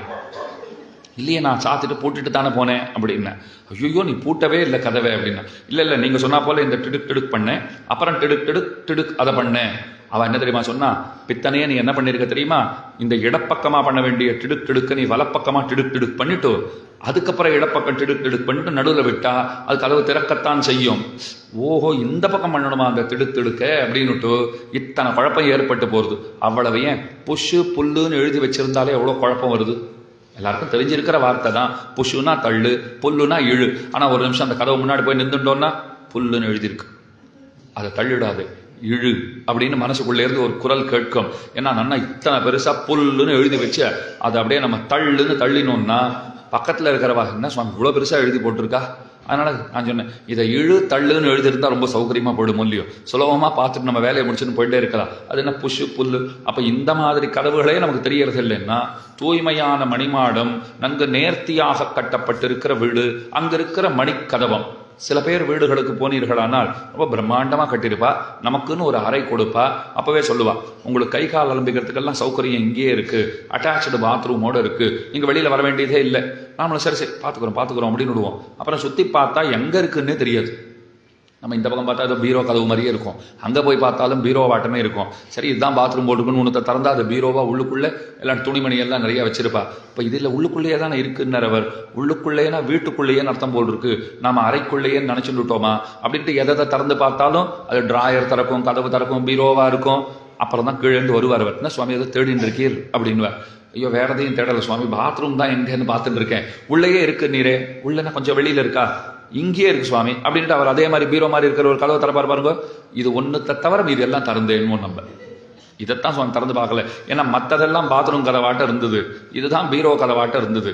அப்படின்னா பாத்ரூம் கதவாட்டம் இருந்ததெல்லாம் இப்போ பீரோவா போயிடுத்து, பீரோ கதவாட்டம் இருக்கிறது பாத்ரூம் கதவாட்டம் இருக்கு.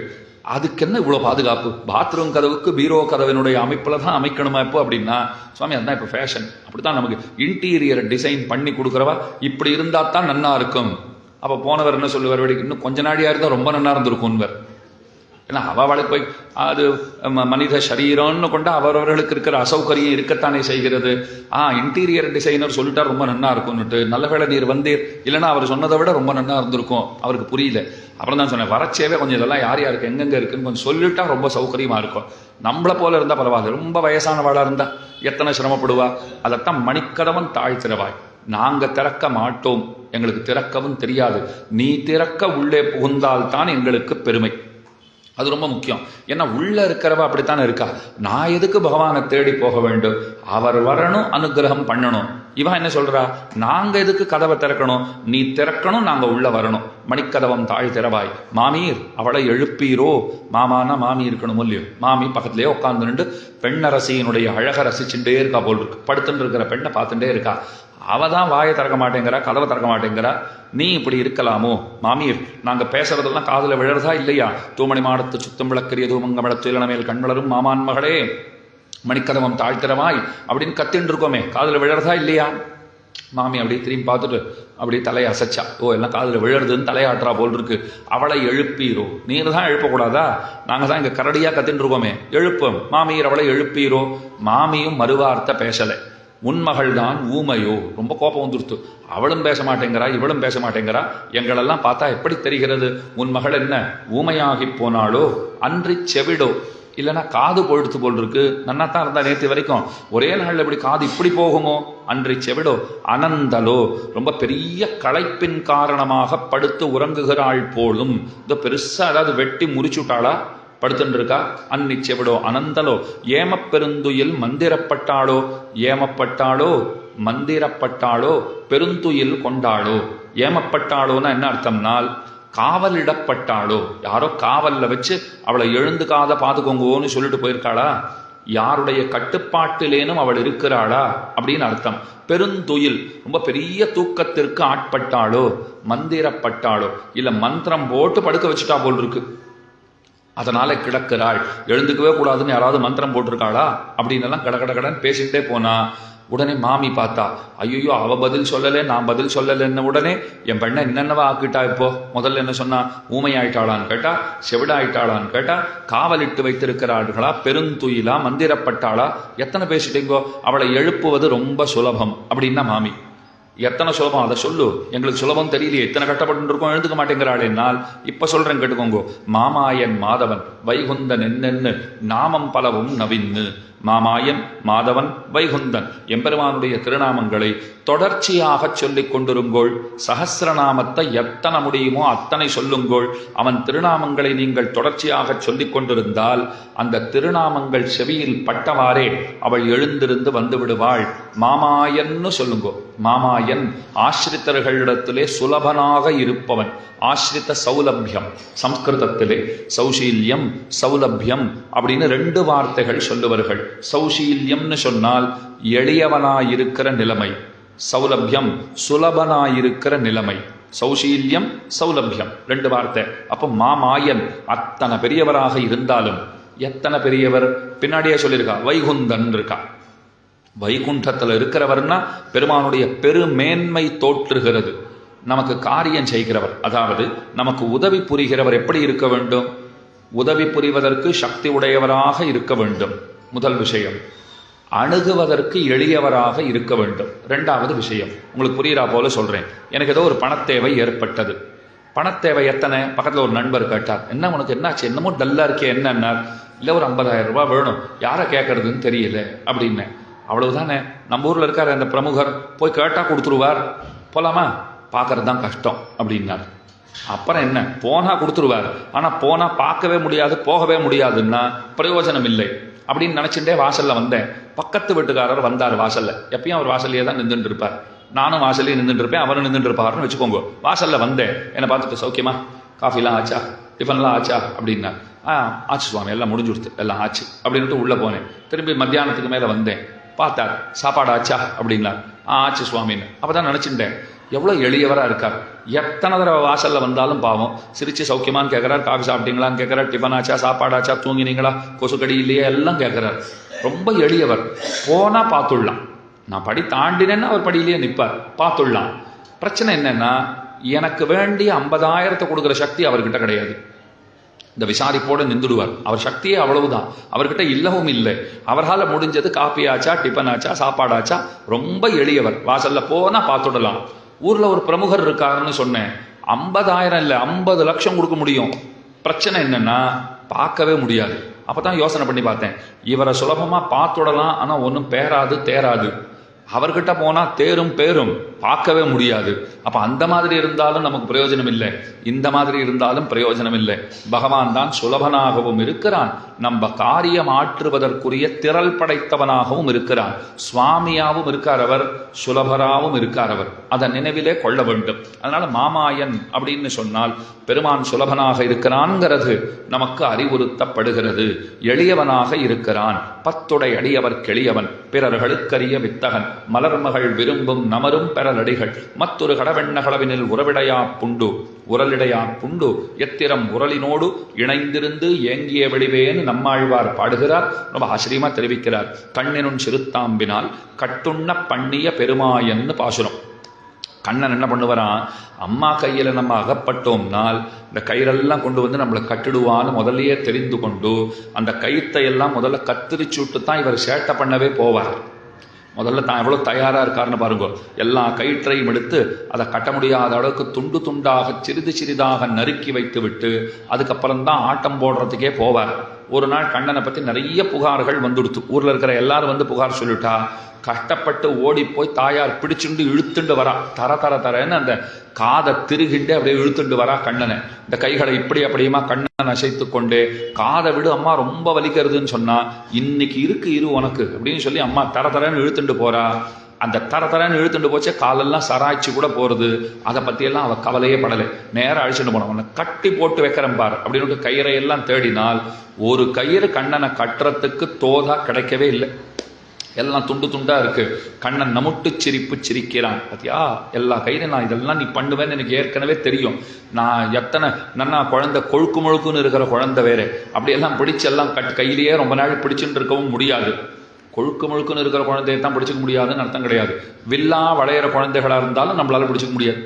அது அப்படியே நம்ம கையிலேருந்து ரொம்ப சுலபமாக தப்பிச்சு ஓடி போயிடும் இல்லையோ, கைகளுக்கே அகப்படாது. அந்த நிலைமையில இருக்கும்போது அம்மா சொல்றா, உன்னை இந்த கையால் அரவணைச்சுண்டாவது நான் எப்படியாவது இந்த கயிறெல்லாம் முடிச்சு போட்டாவது கட்டுறேன்னு சொல்லிட்டு துண்டு துண்டாக கிடக்கிற அத்தனை கயிற்றையும் சேர்த்து கஷ்டப்பட்டு கட்டிட்டு கண்ணனை உரலோட கட்டலாம்னு பார்த்தால் உடம்பை சற்ற பருமனாக ஆக்கி கொள்ளுகிறான் பெருமான். கயிறு போத மாட்டேன் என்கிறது. இன்னும் கொஞ்சம் கயிறை கண்ணனையும் இழுத்துட்டே போய் இன்னும் கொஞ்சம் கயிறு எடுத்து முடிச்சு போட்டு கட்டினால் திரும்பவும் பருமனாக ஆக்கி கொள்ளுகிறான். எத்தனை கயிறு போட்டாலும் போரலையே என்ன செய்யறது? பாகவதம் இதை ரொம்ப அழகா வருணிக்கிறது.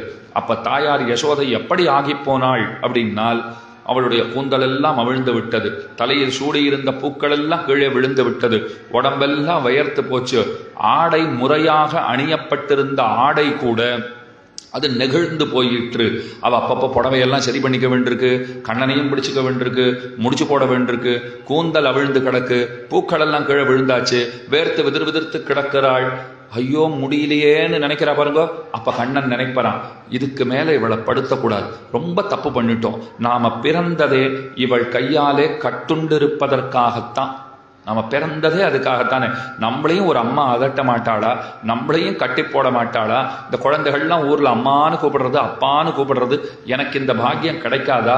அப்படிங்கிற எண்ணத்தோடு தானே நான் வந்து பிறந்திருக்கிறேன் அப்படின்னுட்டு உடம்பை மெலிதாக ஆக்கி கொள்ளுவான்.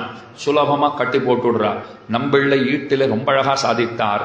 பகவான் கட்டுண்டிருந்தான். நல்லா கேட்டுக்கோங்க, பகவான் கட்டுண்டிருந்தான். இதை எப்பவும் சொல்லிட்டே இருங்கோன்னார். அப்படி சொன்னா எனக்கு என்ன ஆகும்னா, உன் கட்டு தானாக அவிழும்னார். இந்த சம்சாரத்தில் நாம கட்டப்பட்டிருக்கோம் பாருங்க, இதிலிருந்து விடுதலை பெற வேண்டும்னு சொன்னால் அவன் இங்கே கைதியானான்னு நினைச்சா நமக்கு விடுதலை உண்டு. அம்மா ஒரு கைதியை போல கட்டி போட்டுட்டாலும் இல்லையோ, அவன் கைதி, கண்ணன் கைதின்னு நினைச்சுண்டா நமக்கு விடுதலை. அதை போல பூத்தனையின் இடத்துல பெருமான் பாலை பருகினான் அப்படின்னு நினைச்சா இங்க நாம இனிமே வந்து பாலை பருக வேண்டியதில்லை. சம்சாரத்திலே பிறவியே கிடையாதுன்னு அர்த்தம். அதனால மாமாயன் ஒரு அபலை யசோதை அவளும் கட்டும்படியாக பெருமான் இருந்தான்ங்கிறது பெருமான் எத்தனை எளியவன்கிறத நமக்கு காட்டி கொடுக்கிறது. மாதவன் ஸ்ரீ மகாலட்சுமியினுடைய கணவன், ஸ்ரீயப்பதித்துவம் அப்படின்னு சொல்லுவார்கள். ஸ்ரீயப்பதின்னு பெருமானுக்கு திருநாமம். திருமகள் கேழ்வன், திருமகளார் தனிக்கேழ்வன் கொண்டாடப்படுகிறவன் பெருமான். அகலகில்லே நிறைவன் அலர்மேல் மங்க உரைமார்பா நிகரில் புகழாய் உலகம் உன்னுடையாய் என்னையாழ்வானே நிகரில் அமரர் முனிக்கணங்கள் விரும்பும் திருவேங்கடத்தானே புகழும் நில்லாவடியேன் உன் அடிக்கீழ் அமர்ந்து புகுந்தேனேன்னு பாசுரம். அகலகில்லேன் இறையும் கணப்பொழுதும் விட்டு பிரியாதவளான பிராட்டி எப்போதும் பெருமானோடே இருக்கிறாள். பகவானுக்கு ஸ்ரீயப்பதிங்கிறது அவர்தான் பரமாத்மாங்கிறதுக்கு ஒரு அடையாளம். திருமகள் கேழ்வன், திருமகள் கணவன்கிறது பரமாத்மாங்கிறதுக்கு ஒரு அடையாளம். சஹஸ்ரசீருஷா புருஷா சஹஸ்ராட்சா சஹஸ்ரபாத்து, ரொம்ப அழகா புருஷ சூக்தம் சொல்லிண்டே வருது. பகவான் எப்படிப்பட்டவர்? அவருக்கு 1000 கண்கள் உண்டு, அவருக்கு கணக்கத்த கால்கள் பாதங்கள் உண்டு, கணக்கத்த தலைகள் உண்டு. இது அவருக்குண்டு அவருக்குண்டு, கடைசி வரைக்கும் எவருக்குண்டுன்னே சொல்லலை. அது சொல்லணுமா வேண்டாமா? நான் கூட சொன்னேன், அவரை மாதிரி ஒருத்தர் பார்க்க முடியாதுன்னு இவர்கிட்ட பேசிட்டு இருந்தேன். அவருக்கும் புரியல, யாரை சொல்ல போறாரு, பின்னாடி பேர் சொல்லுவார் போல் இருக்கு அப்படின்னு நினைச்சிட்டு இருந்தார். நீங்க இங்க உட்காந்து கேட்டு இருந்தீங்க, நான் அவரோட பேசுறது அது நீங்க ஒட்டு கேட்கணும்னு கேட்கல, தானா விழுந்திருக்கு செவியில, ஏன்னா உறக்க பேசிட்டு இருந்தேன். அவரை மாதிரி ஒருத்தர் பார்க்க முடியாது.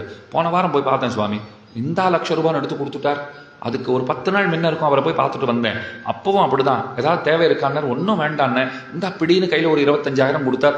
இன்னைக்கு வர சொல்லியிருக்கார். அந்த மாதிரி யார் போனாலும் கொடுக்குறார். இப்போ இந்த கடைசியாக ஒரு வார்த்தை சொன்னேன் பாருங்க, அந்த மாதிரி யார் போனாலும் கொடுக்குறாருன்னா ஒரு ஆர்வம் உங்களுக்கு தொற்றிக்கொள்ளும். சுவாமி யார் சுவாமி அவர், எங்கே இருக்கார் அவர், போய் பார்க்கலாமா, நாமளும் போய் பார்க்கலாமா அப்படின்னு வைங்கோ. நான் அவர்னு கடைசி வரைக்கும் சொல்லிட்டு இருந்தேனே தவிர அவர் எவர் அதை பற்றி பேச்சே இல்லை. சொல்லிட்டு நான் பாட்டுக்கு அதை வண்டி வந்துட்டு ஆட்டோ வந்தாச்சு, நான் போயிட்டு வரேன்னுட்டு போயாச்சு. அப்புறம் நீங்கள்லாம் சந்திச்சுருங்க. அவர்கிட்ட வந்துட்டு சுவாமிக்கு கொஞ்சம் தான் காதில் விழுந்தது, எல்லாம் விழுந்துருத்து, இருந்தாலும் அதுக்கு முன்னே சொல்லியிருப்பேன்னு உங்களுக்கு ஒரு சந்தேகம், ஒரு டவுட்டு. அந்த அவர்னாரே அவர் எவர்னா, அவர் எவர்னா எனக்கும் தெரியல. சொன்னவர் கிளம்பி போயிட்டார், அவ்வளோ தெரியும். கேட்டவர் அதோ கேட்குறீங்க நீங்கள் தான் தெரியும். நமக்கு இவ்வளவுதான் தெரியுமே தவிர யாருன்னே தெரியல. அடுத்த நாள் கேட்டுங்க, அவர் எவர்னா புருஷ சூக்தம் மட்டும் சொல்லித்தா, நான் மட்டும் சொல்லணுமான்னு கேட்டேன்.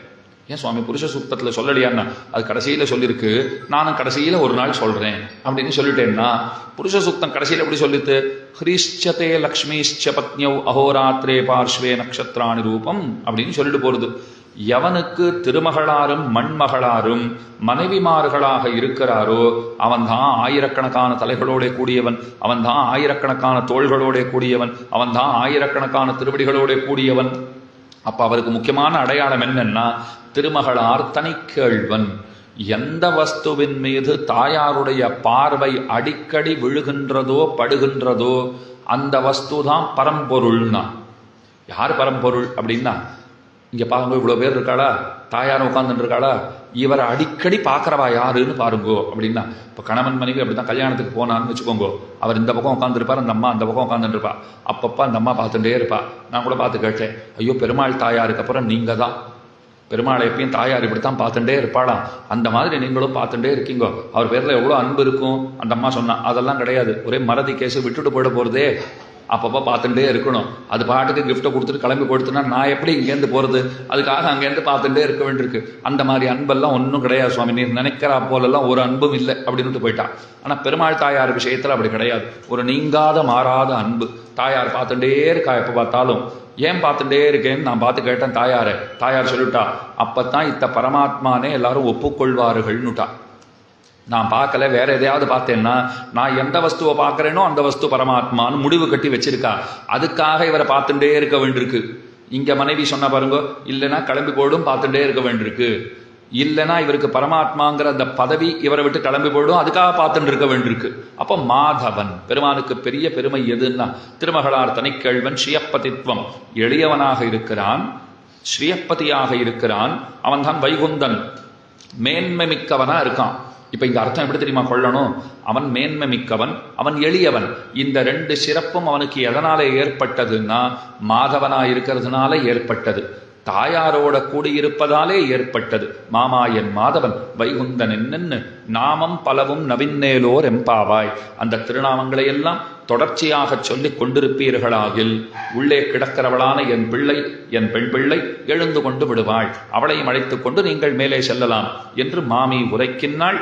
இவர்களும் அப்படியே பாடி அவளை எழுப்பிக் கொண்டு போகின்றார்கள். அப்ப எழுப்பப்படுகின்றவள் மாமான் மகளாக இருக்கின்றவள்.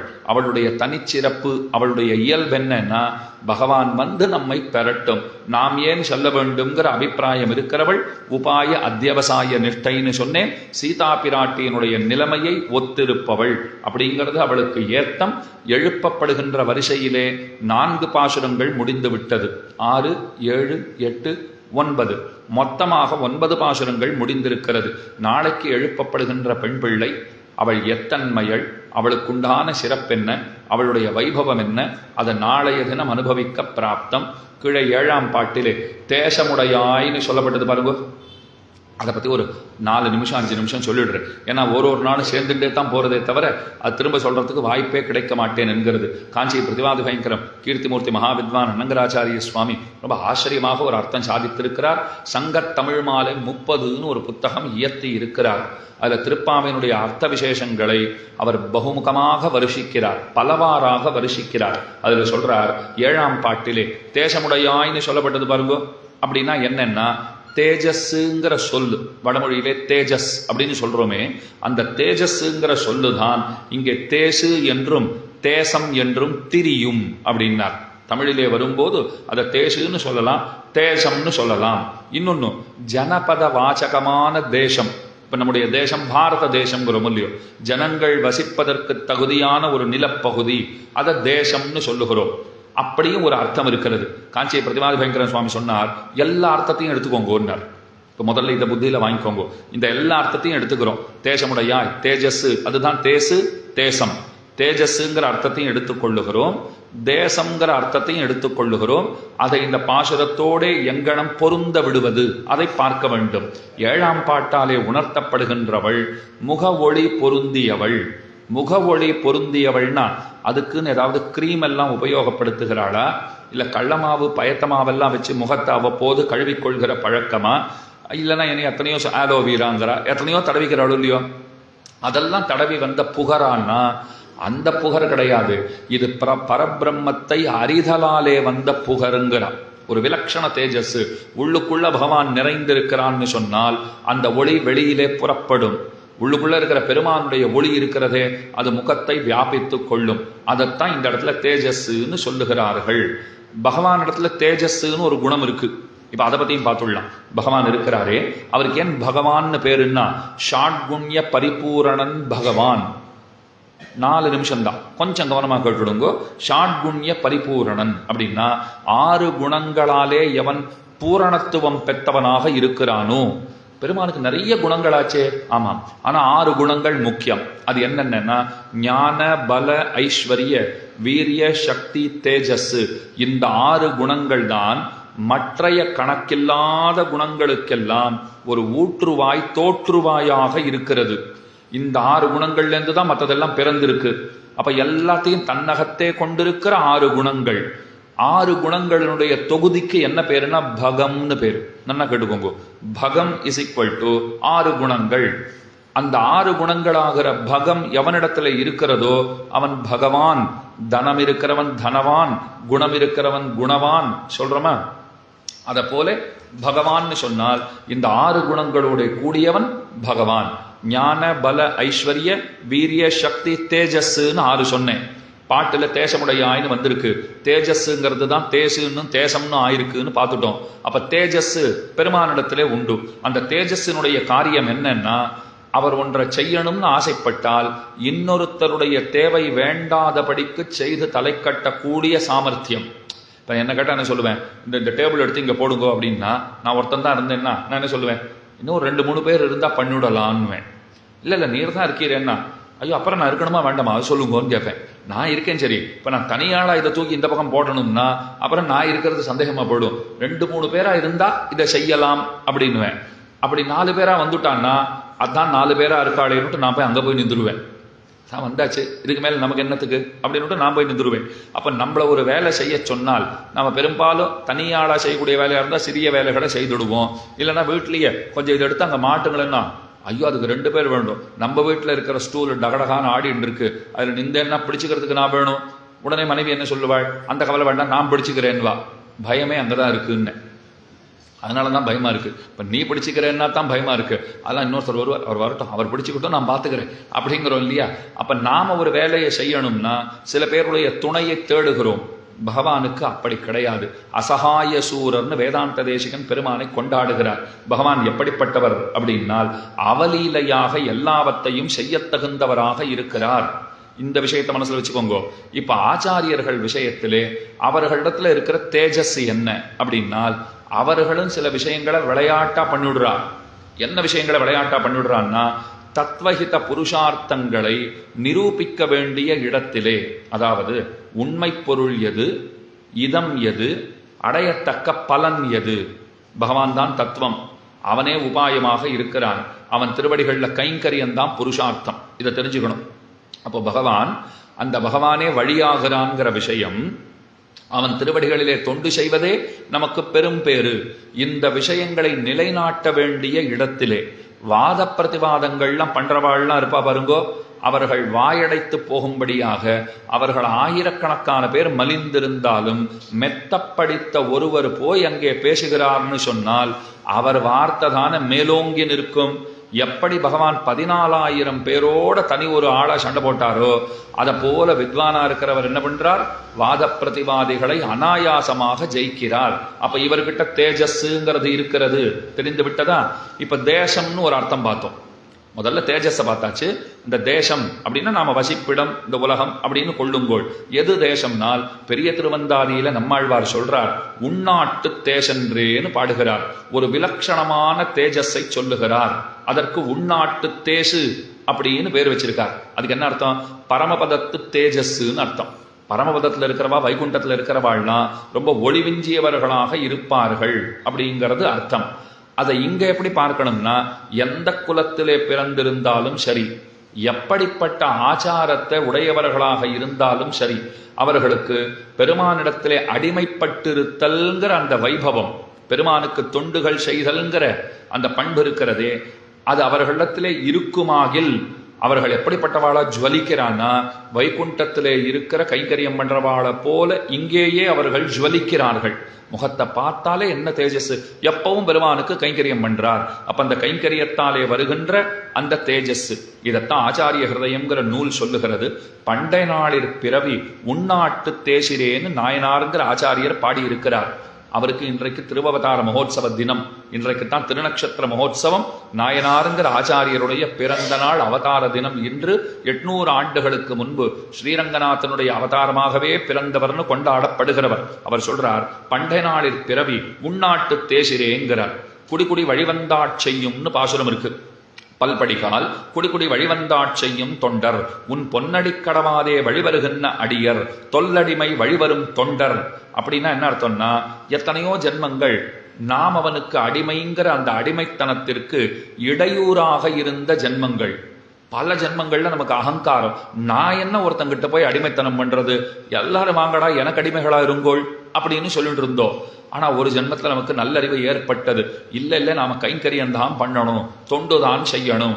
அப்படி நமக்கு ஒரு நினைவு ஏற்பட்டு கொடுத்தோம்னா, அடுத்த பிறவி வழி வழியாக தொண்டுகளை செய்து வருகின்ற குடும்பத்திலே நமக்கு ஒரு பிறவியை பகவான் நல்குகிறான். எத்தனையோ ஜென்மம் நான் எதிரம்பு கோத்துட்டு இருந்தேன், சண்டை போட்டு இருந்தேன் பெருமாளோட. ஒரு ஜென்மத்தோட இறுதியில நினைச்சேன், நாம பண்ணதெல்லாம் தப்பு, எல்லாரையும் நமக்கு அடிமையை ஆக்கி வச்சிருக்கோமே, நாமே அடிமை தானே, அதை ஒருபோதும் பண்ணவே இல்லையே, இப்படி பாழா போயிட்டோமேன்னு நினைச்சேன் பாருங்கோ. பகவான் சொன்னார், கவலைப்படாது, அடுத்த பிறவி குடிக்குடி வழிவந்தாட் செய்யும் குலத்திலே உனக்கு பிறவியை தருகிறேன் அப்படின்னு சொல்லிட்டார். அதுதான் உள்நாட்டு தேசு, அதுதான் தேஜஸ். பேராயருக்கு ஆளாம் பிறப்பு, ஆழியங்கை பேராயருக்கு ஆளாம் பிறப்புன்னு சொல்லுவார்கள். பகவானுக்கு அடிமகளா இருக்கிறோம்னால் நம்ம காட்டிலும் செல்வந்தர் இன்னொருத்தர் கிடையாது. பணம் காசு இருக்கு இல்ல அதெல்லாம் விசாரமே கிடையாது. தொண்டுகளை தொடர்ச்சியாக செய்து வருகிறாயா, நீயே செல்வந்தன்கிறான் பகவான்.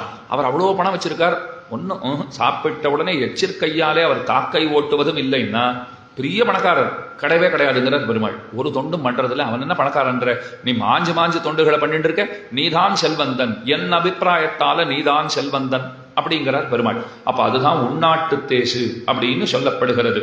இந்த லீலா விபூதி, இந்த ஊருக்கு லீலா விபூதின்னு பேர், இந்த உலகத்துக்கு.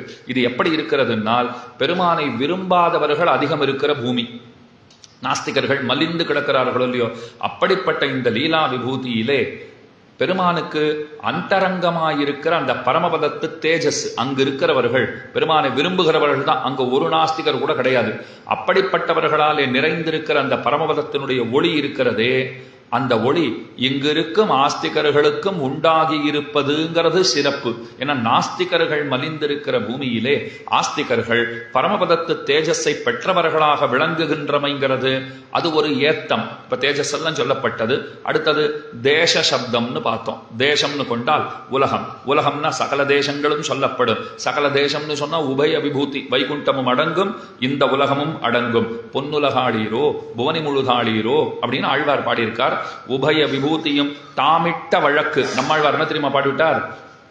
பறவைகளை வண்டுகளை எல்லாம் தூது அனுப்புகிறார். நீங்கள் கொக்கு நாரை இதெல்லாம் தூது அனுப்புவார். வண்டு அனுபரிச்சு என்ன சொல்றார்? போய் பகவானிடத்துல போய் என் காரியத்தை நீங்கள் சொல்லுங்கோள், எனக்கு என்ன வேண்டும்னு சொல்லுங்கோள், உங்களுக்கு பிரதியாக பரிசாக என்ன தருகிறேன் தெரியுமா?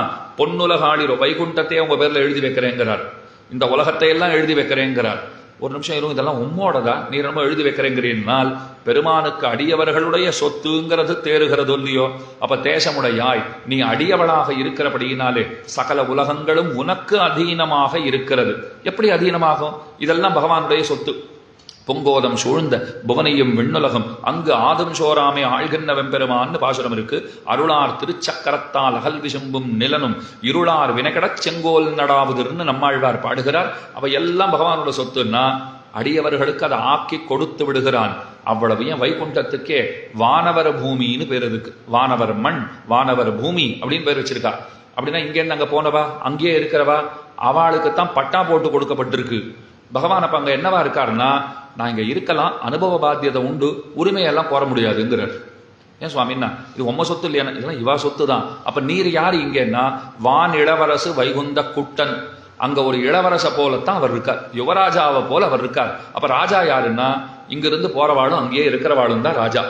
பெருமாளே அப்ப யாரா இருக்கார்? அவர்களுக்கு கட்டுப்பட்டு ஒரு இளவரச போல அங்கே இருந்து கொண்டிருக்கிறாருங்கிறது அர்த்தம். அப்ப பகவான் தேசமுடையாய் இந்த பாட்டிலே ஒரு பெண் ஏன் சொல்லப்பட்டால் 7ஆம் பாட்டிலேனால், பகவானாலே அருளப்பட்ட உலகங்களை தன்னுடைய அதீனத்திலே கொண்டிருக்கிற ஒரு ஆச்சாரியரை போலே அவள் விளங்குகிறாள். ஏன்னா ராமானுஜருக்கு உடையவர்னு பேர் இல்லையோ? ஏன் உடையவர்? சகல லோகங்களையும் ராமானுஜருக்கு கொடுத்தான் பகவான். சுவாமி நீர் தான் இனிமே நித்திய விபூதியை உடையவர், வைகுண்டத்தை உடையவர். இந்த லீலா விபூதி என்னுடைய லீலைக்கு விஷயமான செல்வம். விபூதினா செல்வம், ஐஸ்வர்யம்னு அர்த்தம். நித்திய விபூதி எப்போதும் இருக்கிற நித்தியமான செல்வம் வைகுண்டம். இந்த உலகம் எப்படிப்பட்டதுன்னா அவருடைய லீலைக்கு விஷயம், விளையாட்டுக்கு உறுப்பாக இருக்கிற பூமி. இன்புறும் இவ்விளையாட்டுடையோன்னு பாசுரம். நாரணன் விளையாட்டெல்லாம்னு கம்பர் பாடினார். அப்ப பெருமான் விளையாடுவதற்கு பாங்காக இருக்கிற நிலம் பூமி, அதற்கு லீலா விபூதின்னு பேரு. லீல பண்றாரோ இல்லையோ, லீலா விபூதி அது நித்தியமா இருக்கிறது நித்திய விபூதி. இந்த ரெண்டையும் உடையவர் நீரேன்னு ராமானுஜர் கையில சாவியை கொடுத்துட்டார். அதனாலதான் அவருக்கு என்ன பெயர் ஏற்பட்டது? உடையவர்ங்கிற பெயர் ஏற்பட்டது. வடமொழியிலே சுவாமின்னு சொல்லுவார்கள், தமிழ் மொழியிலே உடையவர்னு சொல்லுவார்கள். அப்ப தேசமுடையாய் ஒரு ஆச்சாரியன்கிறவர் எப்படி இருக்காருனால், தனியாக பெருமான போல 14,000 பேரை பகவான் எதிர்கொண்டா போலே வாதம் பண்ணணும்னு வர ஆயிரக்கணக்கானவர்களை தனி ஒருவராக இருந்து எதிர்க்கும் திரள் பெற்றவராக இருக்கிறார். அந்த தேஜஸ் அவர்கிட்ட இருக்கு, பிரம்ம தேஜஸ் அவர்கிட்ட இருக்கு. உள்நாட்டு தேசு அதையும் சொன்னேன், நம்மாழ்வார் பாடியிருக்கார். பரமபதத்தில் இருக்கிறவாளுக்கு இருக்கிற ஒளி அது இங்கு இருக்கிறவர்களுக்கும் பகவத் அனுகிரகத்தாலே கிடைக்கிறது. நற்குடி பிறப்புங்கிறது ஏற்படுகிறது. அதெல்லாம் பேசப்பட்டது. அதற்கு மேலே நித்திய விபூதி, லீலா விபூதி, இது ரெண்டுமே ஒரு ஆச்சாரியன் அதீனத்திலே இருக்கிறா போலே அதெல்லாம் திருவுள்ளத்திலே கொண்டுதான் தேசமுடையாய் என்று 7ஆம் பாட்டிலே எழுப்பப்பட்டவளான நாயக பெண் பிள்ளை அவள் அழைக்கப்பட்டாள்.